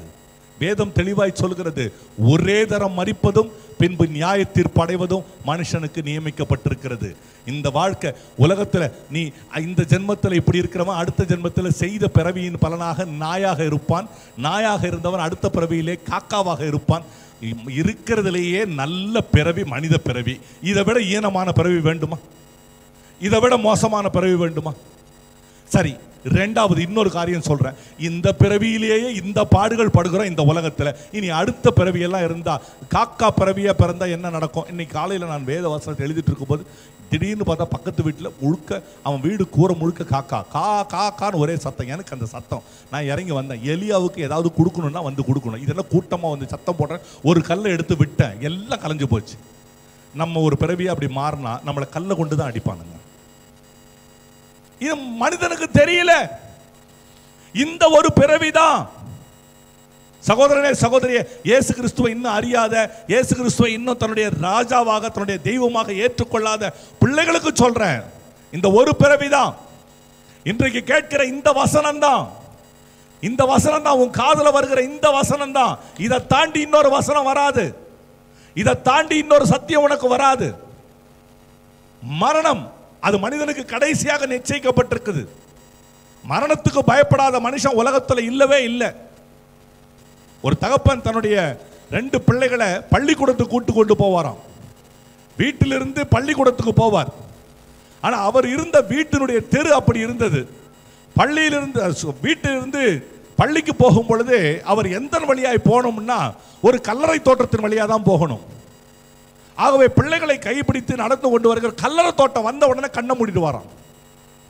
கல்லறை தோட்டம் தாண்டுற வரைக்கும் நடந்துகிட்டே போவாராம். பிள்ளைங்கிட்ட கேட்பாராம், தோட்டம் முடிஞ்சிடுச்சா, தோட்டம் முடிஞ்சிடுச்சா, தோட்டம் முடிஞ்சிடுச்சா. அதே போல திரும்பமாக பிள்ளைகளை அழைத்து கொண்டு வரும் பொழுதும் அந்த கல்லறை தோட்டம் வந்தவுடனே கண்ணை மூடிட்டு வரான். மகன் கேட்டானா, ஏன்பா இந்த கல்லறை தோட்டம் வந்த உடனே கண்ணை மூடிடுறீங்க? அவர் சொன்னாராம், கல்லறை தோட்டத்தை பத்தி எனக்கு பிரச்சனை இல்லை, அங்க ஒரு வரி எழுதி இருக்கு, அந்த வரி எனக்கு பிடிக்கல அப்படின்னா. என்ன வரி எழுதப்பட்டிருந்தது அப்படின்னா, அங்க எழுதிருந்தது இப்படி எழுதிருந்தான், நீர் இங்கு வருவீர் என்பது நிச்சயம். surely you are going to come here அப்படின்னு எழுதப்பட்டிருந்ததாம். ஆகவே அந்த மரண பயம் ஒரு மனிதனுக்கு. இயேசு கிறிஸ்துவுக்கு மரண பயம் அல்ல. அவர் மனிதனைப் போல சாதாரணமாய் மரணத்தை உத்தரித்தவர் அல்ல. அந்த யோவான் 19:30 பிதாவே உங்களுடைய கையில் என் ஆவியை ஒப்பு கொடுக்கிறேன் என்று சொல்லி இப்படி சொல்லி எல்லாம் என்ன கவனிங்க, இப்படி சொல்லி தலையை சாய்த்து ஆவியை ஒப்பு கொடுத்தார். நிறைய பேர் நீங்க சினிமா பார்த்திருப்பீங்க. சினிமா பார்த்த உங்களுக்கு, நானும் சினிமா பார்த்தவன் தான் ஒரு காலத்தில் சொல்றேன். அங்க யாராவது சினிமாவில் செத்து போறாங்க அப்படின்னா எப்படி காட்டுவாங்கன்னா, பட்டுன்னு தலை இப்படி சாய்ந்த உடனே எல்லாரும் அழ ஆரம்பிப்பாங்க, ஐயோ போயிட்டே அப்படின்னு சொல்லி. மனிதனுடைய மூச்சு பிரிந்தா தலை சாய்ந்துரும். மூச்சு போன பின்னால அவன் தலை சாயும். மூச்சு நின்ன பிறகுதான் தலை சாயும். இதான் மனிதனுடைய இயற்கையான உடல் அமைப்பினுடைய விஞ்ஞான ரீதியாக நிரூபிக்கப்பட்ட உண்மை. ஆனா இங்க இயேசு மூச்சு கொடுத்த பிறகு தலை சாயல, தலையை சாய்த்து அதற்கு பிறகு தன்னுடைய ஆவியை பிதாவினிடத்துக்கு அவர் ஒப்பு கொடுக்கிறார். என்ன அர்த்தம்? மரணத்தின் மேலேயும் என் ஆண்டவருக்கு அதிகாரம் இருந்தது. அல்லேலூயா. மரணத்தின் மேலே என் ஆண்டவருக்கு அதிகாரம் இருந்தது. அதனாலதான் என் ஆண்டவர் சொல்றாரு, என் ஜீவனை கொடுக்கவும் எனக்கு அதிகாரம் இருக்கு, அந்த ஜீவனை திரும்ப எடுக்கவும் எனக்கு அதிகாரம் இருக்கு. இப்படி அவர் சொல்றாரு. அதாவது அப்ப உயிரோடு இருக்கிறவர் தான், அப்ப ஏன் சாகணும்? உயிரோடு இருக்கிற இந்த இயேசு கிறிஸ்து எதற்காக மரிக்கணும்? ஆண்டவர் சொல்லுகிறார் யோவான் 10:11, நல்ல மேய்ப்பன் தன் ஆடுகளுக்காக தன்னுடைய ஜீவனை கொடுக்கிற தேவனாக இருக்கிறார். அல்லேலூயா, அல்லேலூயா. என் பிரியமான சகோதரனே சகோதரியே, வேதம் தெளிவாய் சொல்லுகிறது, அவர் நம்மை போல பாடுள்ள மனுஷராய் இருந்தும், அதாவது பிசாசினாலே பிடிக்கப்பட்ட, மரண பயத்திலே பிடிக்கப்பட்ட எல்லாரையும், பிள்ளைகள் மாம்சத்தையும் ரத்தத்தையும் உடையவர்களாய் இருக்க மரண பயத்துக்குள்ள எல்லாரையும் விடுதலை பண்ணும்படிக்கு அவர் அப்படியானார். பிதாவே, உம்முடைய கையிலே நான் ஆவியை ஒப்பு கொடுக்கிறேன். ஒரு கிறிஸ்துவனுடைய மரணம், ஒரு கர்த்தருடைய பிள்ளையின் மரணம், ஒரு கர்த்தருடைய பிள்ளையினுடைய முடிவு எங்க தெரியுமா முடியுது? அவனுடைய ஆவி திரும்பவுமாக தந்த தேவனிடத்திற்கு திரும்பி போவதான் கர்த்தருடைய பிள்ளைகளுடைய வாழ்க்கையின் முடிவாக இருக்கிறது. அல்லேலூயா. அதனால தான் வேதம் சொல்லுகிறது, பரிசுத்தவான்களின் மரணம் கர்த்தருடைய பார்வையிலே அருமையாக இருக்கிறது. இன்னைக்கு உலகத்துல இயேசுவை தெரியாம செத்து போன எத்தனையோ பேருடைய ஆவி இங்கேயே அலைஞ்சிட்டு இருக்கு, உலகத்திலேயே அலைந்து கொண்டிருக்கிறது. ஆனா தேவனை அறிந்து இயேசுவை ஏற்றுக்கொண்ட பிள்ளைகளுடைய வாழ்க்கையிலே மாத்திரம் அங்க ஆவி எங்க இருக்கு தெரியுமா? எங்கிருந்து அது புறப்பட்டு வந்ததோ அதே போல அது சரியாக அந்த புறப்பட்ட இடத்துக்கே போய் சேர்கிறது. ஹல்லேலூயா, ஹல்லேலூயா. இந்த ஆண்டவர் ஜீவனுள்ளவர், கடைசி வரை மரணத்துக்கு ஒப்புவிக்கப்பட்டவர்களையும் விடுவிக்க வல்லவர். உயிரோடு இருக்கும் பொழுதே லாசருவை உயிரோடு எழுப்பினார், விதவையின் மகனை உயிரோடு எழுப்பினார், யவீருவின் மகளை உயிரோடு எழுப்பினார், அவருடைய ஊழியக்காரர்கள் அப்போஸ்தலனாகிய பவுலும் உயிரோடு எழுப்பினார், பேதுருவும் உயிரோடு எழுப்பினார். எதையெல்லாம் எதை காட்டுகிறது? என் ஆண்டவர் இன்றைக்கு மரித்தவர் என்று ஒருபோதும் நினைக்காதீர்கள். மரித்தேன், ஆனால் சதா காலங்களிலும் உயிரோடு இருக்கிறேன் என்று சொல்கிற அந்த ஜீவனுள்ள தேவனை இன்றைக்கு நாம் ஆராதித்துக் கொண்டிருக்கிறோம். ஆமென். என் பிரியமான தேவ ஜனமே, மரணத்தில் இருக்கிற ஒவ்வொருவனையும் விடுதலை பண்ணும்படிக்கு, மரண பயத்தில் இருக்கிறவர்களை விடுதலை பண்ணும்படிக்கு கர்த்தர் இந்த உலகத்திலே ஆசீர்வதிக்கிற தேவனாக இருக்கிறார். அன்பானவர்களே, ஏற்கனவே இந்த சபையில் நான் ஒரு முறை இதை செய்து காமிச்சிருக்கிறேன். ஆனாலும் ஆவியானவர் எனக்கு நினைப்பூட்டுகிறபடினால மறுபடியும் ஒரு முறை சொல்றேன். 2ஆம் உலகப் போர் நேரத்தில் பசிபிக் ஐலண்ட் மிஷனரி பகுதி, பசிபிக் ஐலண்ட்ஸ் பகுதியில் மிஷனரி ஊழியம் செய்து கொண்டிருந்த ஒரு சிலருக்கு நேரடியான ஒரு எச்சரிப்பு, நீங்கள் உடனடியாக இந்த இடத்தை விட்டு போய்விடுங்க, இனிமேல் இருந்தால் இந்த இடத்தை நாங்கள் பிடித்து விடுவோம், அப்பொழுது கிறிஸ்துவ பிள்ளைகள், கிறிஸ்துவ மிஷனரிமார்களை கொலை செய்து விடுவோம் என்று சொல்லி மிரட்டல் வந்த உடனே 18 மிஷனரிமார்கள்ல 17 பேர் உடனடியாக கிளம்பி போயிட்டாங்க. 18வது நபரும் தன்னுடைய எல்லாவற்றையும் கட்டி கொண்டிருந்தார். கட்டி கொண்டிருக்கும் பொழுது என்ன நடந்தது தெரியுமா? ஆண்டவர் அவரோடு பேசினார், நீ போகாத, இங்கேயே இரு என்று சொல்லி. ஜப்பானிய வீரர்கள் அவரை பிடித்து விட்டார்கள். பிடித்துவிட்டு அவரை சொல்லுகிறார்கள், இயேசு கிறிஸ்துவை மறுதலி. ஜப்பானியர்கள் சாதாரணமானவர்கள் அல்ல. சிலுவையை போட்டு சிலுவையின் மேலே ஏறி நின்று காலாலே மிதித்து மூத்திரங்களை அடித்து துப்பி காரி துப்பி இப்படிப்பட்ட அட்டூழியங்களை செய்கிறவர்கள் இன்றைக்கு இருக்கிற ஜப்பானியர்கள். நான் அன்றைக்கு 2ஆம் உலக போர்ல இருந்த ஜப்பானியர்களை குறித்து சொல்லுகிறேன். The Japanese were not an ordinary people. They will take any measures to despise Jesus Christ. அப்படிப்பட்டவர்கள் என்ன செய்தார்களா, அந்த மிஷனரியை பிடித்தாங்க. அந்த படை தலைவன், the commander of that army, அவர் சொன்னாரு, you please deny Jesus Christ, I will leave you alive. நீ இயேசுவை மறுதலி, நான் உன்னை உயிரோடு விட்டுறேன்னார். எத்தனை பேருக்கு இந்த சம்பவம் தெரிந்து கொள்ளணும்னு ஆசையா இருக்கிறீங்க? கை உயர்த்துங்க, கை உயர்த்துங்க. சரி, கையை உயர்த்தினவங்களுக்கு சொல்றேன், இதுல இயேசு கிறிஸ்துவை இதுவரைக்கும் ஏற்றுக்கொள்ளாத பிள்ளைங்க இருந்தா இந்த சம்பவத்துக்கு பிறகு நீங்க இயேசுவை ஏற்றுக்கொள்வீங்களா? தீர்மானத்தை உங்களுக்கே விடுறேன், உங்களுக்கே விடுறேன், தீர்மானத்தை விடுறேன். எப்படிப்பட்ட ஜீவனுள்ள தேவன் என்பதை, என் ஆண்டவர் என்பதை பாருங்க. அந்த மிஷனரியை கூப்பிட்டு சொன்னாராம், நாளை காலையில உனக்கு கடைசியா ஒரு பரிசோதனை. ஒரு பேப்பர் ஒன்று கொடுத்தார், ஒரு வெள்ளத்தாள் ஒன்று கொடுத்தார். இந்த வெள்ளத்தாளை கொடுத்துட்டு சொன்னாராம், கத்தி ஒன்று கொடுத்தார். நான் கத்திரிக்கோல் வச்சிருக்கிறேன், அவர் கத்தியை கொடுத்தார். இந்த பேப்பரை ஒரே வெட்டில் நீ ஒரு சிலுவையை செய்துட்டியன்னா நான் உன்னை விடுதலை ஆக்கிடுறேன் அப்படின்னாராம். உடனே அவர் இரவெல்லாம் அந்த மிஷனரி ஜெபம் பண்ண ஆரம்பித்தார். ஜெபத்தில் அவர் பண்ண ஜெபம் இதான், ஆண்டவரே, ஜீவனோ மரணமோ எல்லாவற்றையும் உமது கரத்தில் ஒப்பு கொடுக்கிறேன், உமக்குள்ள மரிக்கிற நான் பாக்கியவான், என்னை ஏற்றுக்கொள்ளும். அவருக்கு தெரிஞ்சு போச்சு காலையில் என்ன நடக்க போகுது, தன்னுடைய வாழ்க்கை முடிய போகுதுன்னு சொல்லி. இரவு அயர்ந்து தூங்கும் பொழுது 17ஆம் நூற்றாண்டுல கைவினை பொருள்களை செய்கிற ஒரு கத்தோலிக்க குருவானவர், சீனாவில் அவர் கைவினை பொருள்களை செய்கிறார். He does all sort of இந்த பேப்பர்ல வந்து வினை பொருள்கள், ஆர்ட்ஸ் அண்ட் அதர் திங்ஸ். அப்படிப்பட்டவர் அதை செய்யும் பொழுதே அவர் செய்கிற ஒரு காரியம் கனவுல இந்த மிஷனரிக்கு வெளிப்படுத்தப்படுகிறது. காலையில வந்த உடனே, காலையில வழக்கம் போல எழுந்து அவர் குளித்து ஆயத்தமாகி வந்த உடனே அந்த முன் அறைக்கு கொண்டு வருகிறார். எல்லா போர் வீரர்களும் உட்கார்ந்து இருக்கிறாங்க. இந்த கேப்டனும் உட்கார்ந்து இருக்கிறார். உட்கார்ந்து இருக்கிறவர் சொல்றாரு, இந்த பேப்பர்ல நீ ஒரே ஒரு சிலுவையை நீ செய்யணும். செய்யவில்லை என்று சொன்னால் அங்க துப்பாக்கியோடு நிற்கிற 6 போர் வீரர்கள் உன்னுடைய உடம்ப குண்டு தொலைக்க அப்படியே சுட்டு விடுவார்கள். அவங்க எல்லாம் they are ready, they armed everything, they locked their gun, they are ready. இந்த மிஷனரி என்ன செய்தாராம் தெரியுமா? கர்த்தாவே உமக்கு சோத்திரம் என்று சொன்னாராம். இந்த கேப்டன் சிரிச்சிட்டு இருக்கார். அந்த மிஷனரி அந்த பேப்பரை எடுத்தார். வேற ஒன்றும் செய்யல. பேப்பரை வந்துட்டு ஒரு மூளை பக்கம் வர்ற மாதிரி அவர் என்ன செய்தார்னா ஒரே ஒரு மடிப்பு மடிச்சார். பிறகு இந்த மூலையை கொண்டு வந்து திரும்பவுமாக என்ன செய்தார் என்று சொன்னால் இந்த ஓரத்தில் வச்சு பேப்பரை மறுபடியும் இப்படி முக்கோணமா மடிச்சார். மடிச்சவர் திரும்ப என்ன பண்ணாரு, அந்த பேப்பரை வந்துட்டு பாதியா மடிச்சார். இப்படிதான் செய்தார், வேற ஒன்றும் செய்யல. பாதியா மடிச்சார். மடிச்ச இந்த பகுதியை என்ன பண்ணாரு, திரும்பவுமா எடுத்து என்ன செய்தாருன்னா அதையும் வந்துட்டு இந்த ஓரத்தோட இணைச்ச மாதிரி ஒரு பாதியா மடிச்சார். இதையும் சேர்ந்து ஒரு பாதியா மடிக்க ஆரம்பிச்சார். இவ்வளவுதான் செய்தார். இப்படி மொத்தமா இதை செய்து முடிச்சிட்டார். இந்த உயரமான பகுதியை இடது பக்கத்தால பிடிச்சு கத்தியால என்ன செய்தாருன்னு சொன்னா ஒரே ஒரு வெட்டு அவர் வெட்ட ஆரம்பிச்சார். ஒரே ஒரு வெட்டு தானே வெட்டணும், வெட்டி முடிச்சிட்டார். வெட்டி முடிச்சு எல்லா பேப்பர் துண்டுகளையும் கீழே போட்டுட்டு கடைசியா தன் கையில் இருந்த ஒன்றை விரிச்சாராம். விரிச்ச உடனே வந்தது ஒரே வெட்டுல ஒரு சிலுவை அவன் கரத்துல வந்து விட்டது. அந்த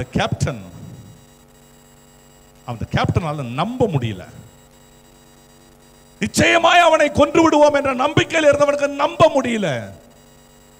நம்ப முடியாதவன் கடைசியில் இருதயத்தில் ஒரு தீர்மானம் எடுத்தான். உண்மையிலேயே இந்த மனிதன் ஆராதிக்கிற தேவன் தான் ஜீவன் உள்ளவர் என்று சொல்லி அதே இடத்துல அவன் கர்த்தரை ஏற்றுக்கொண்டு தேவனுடைய பிள்ளையாய் மாறி போய்விட்டான்.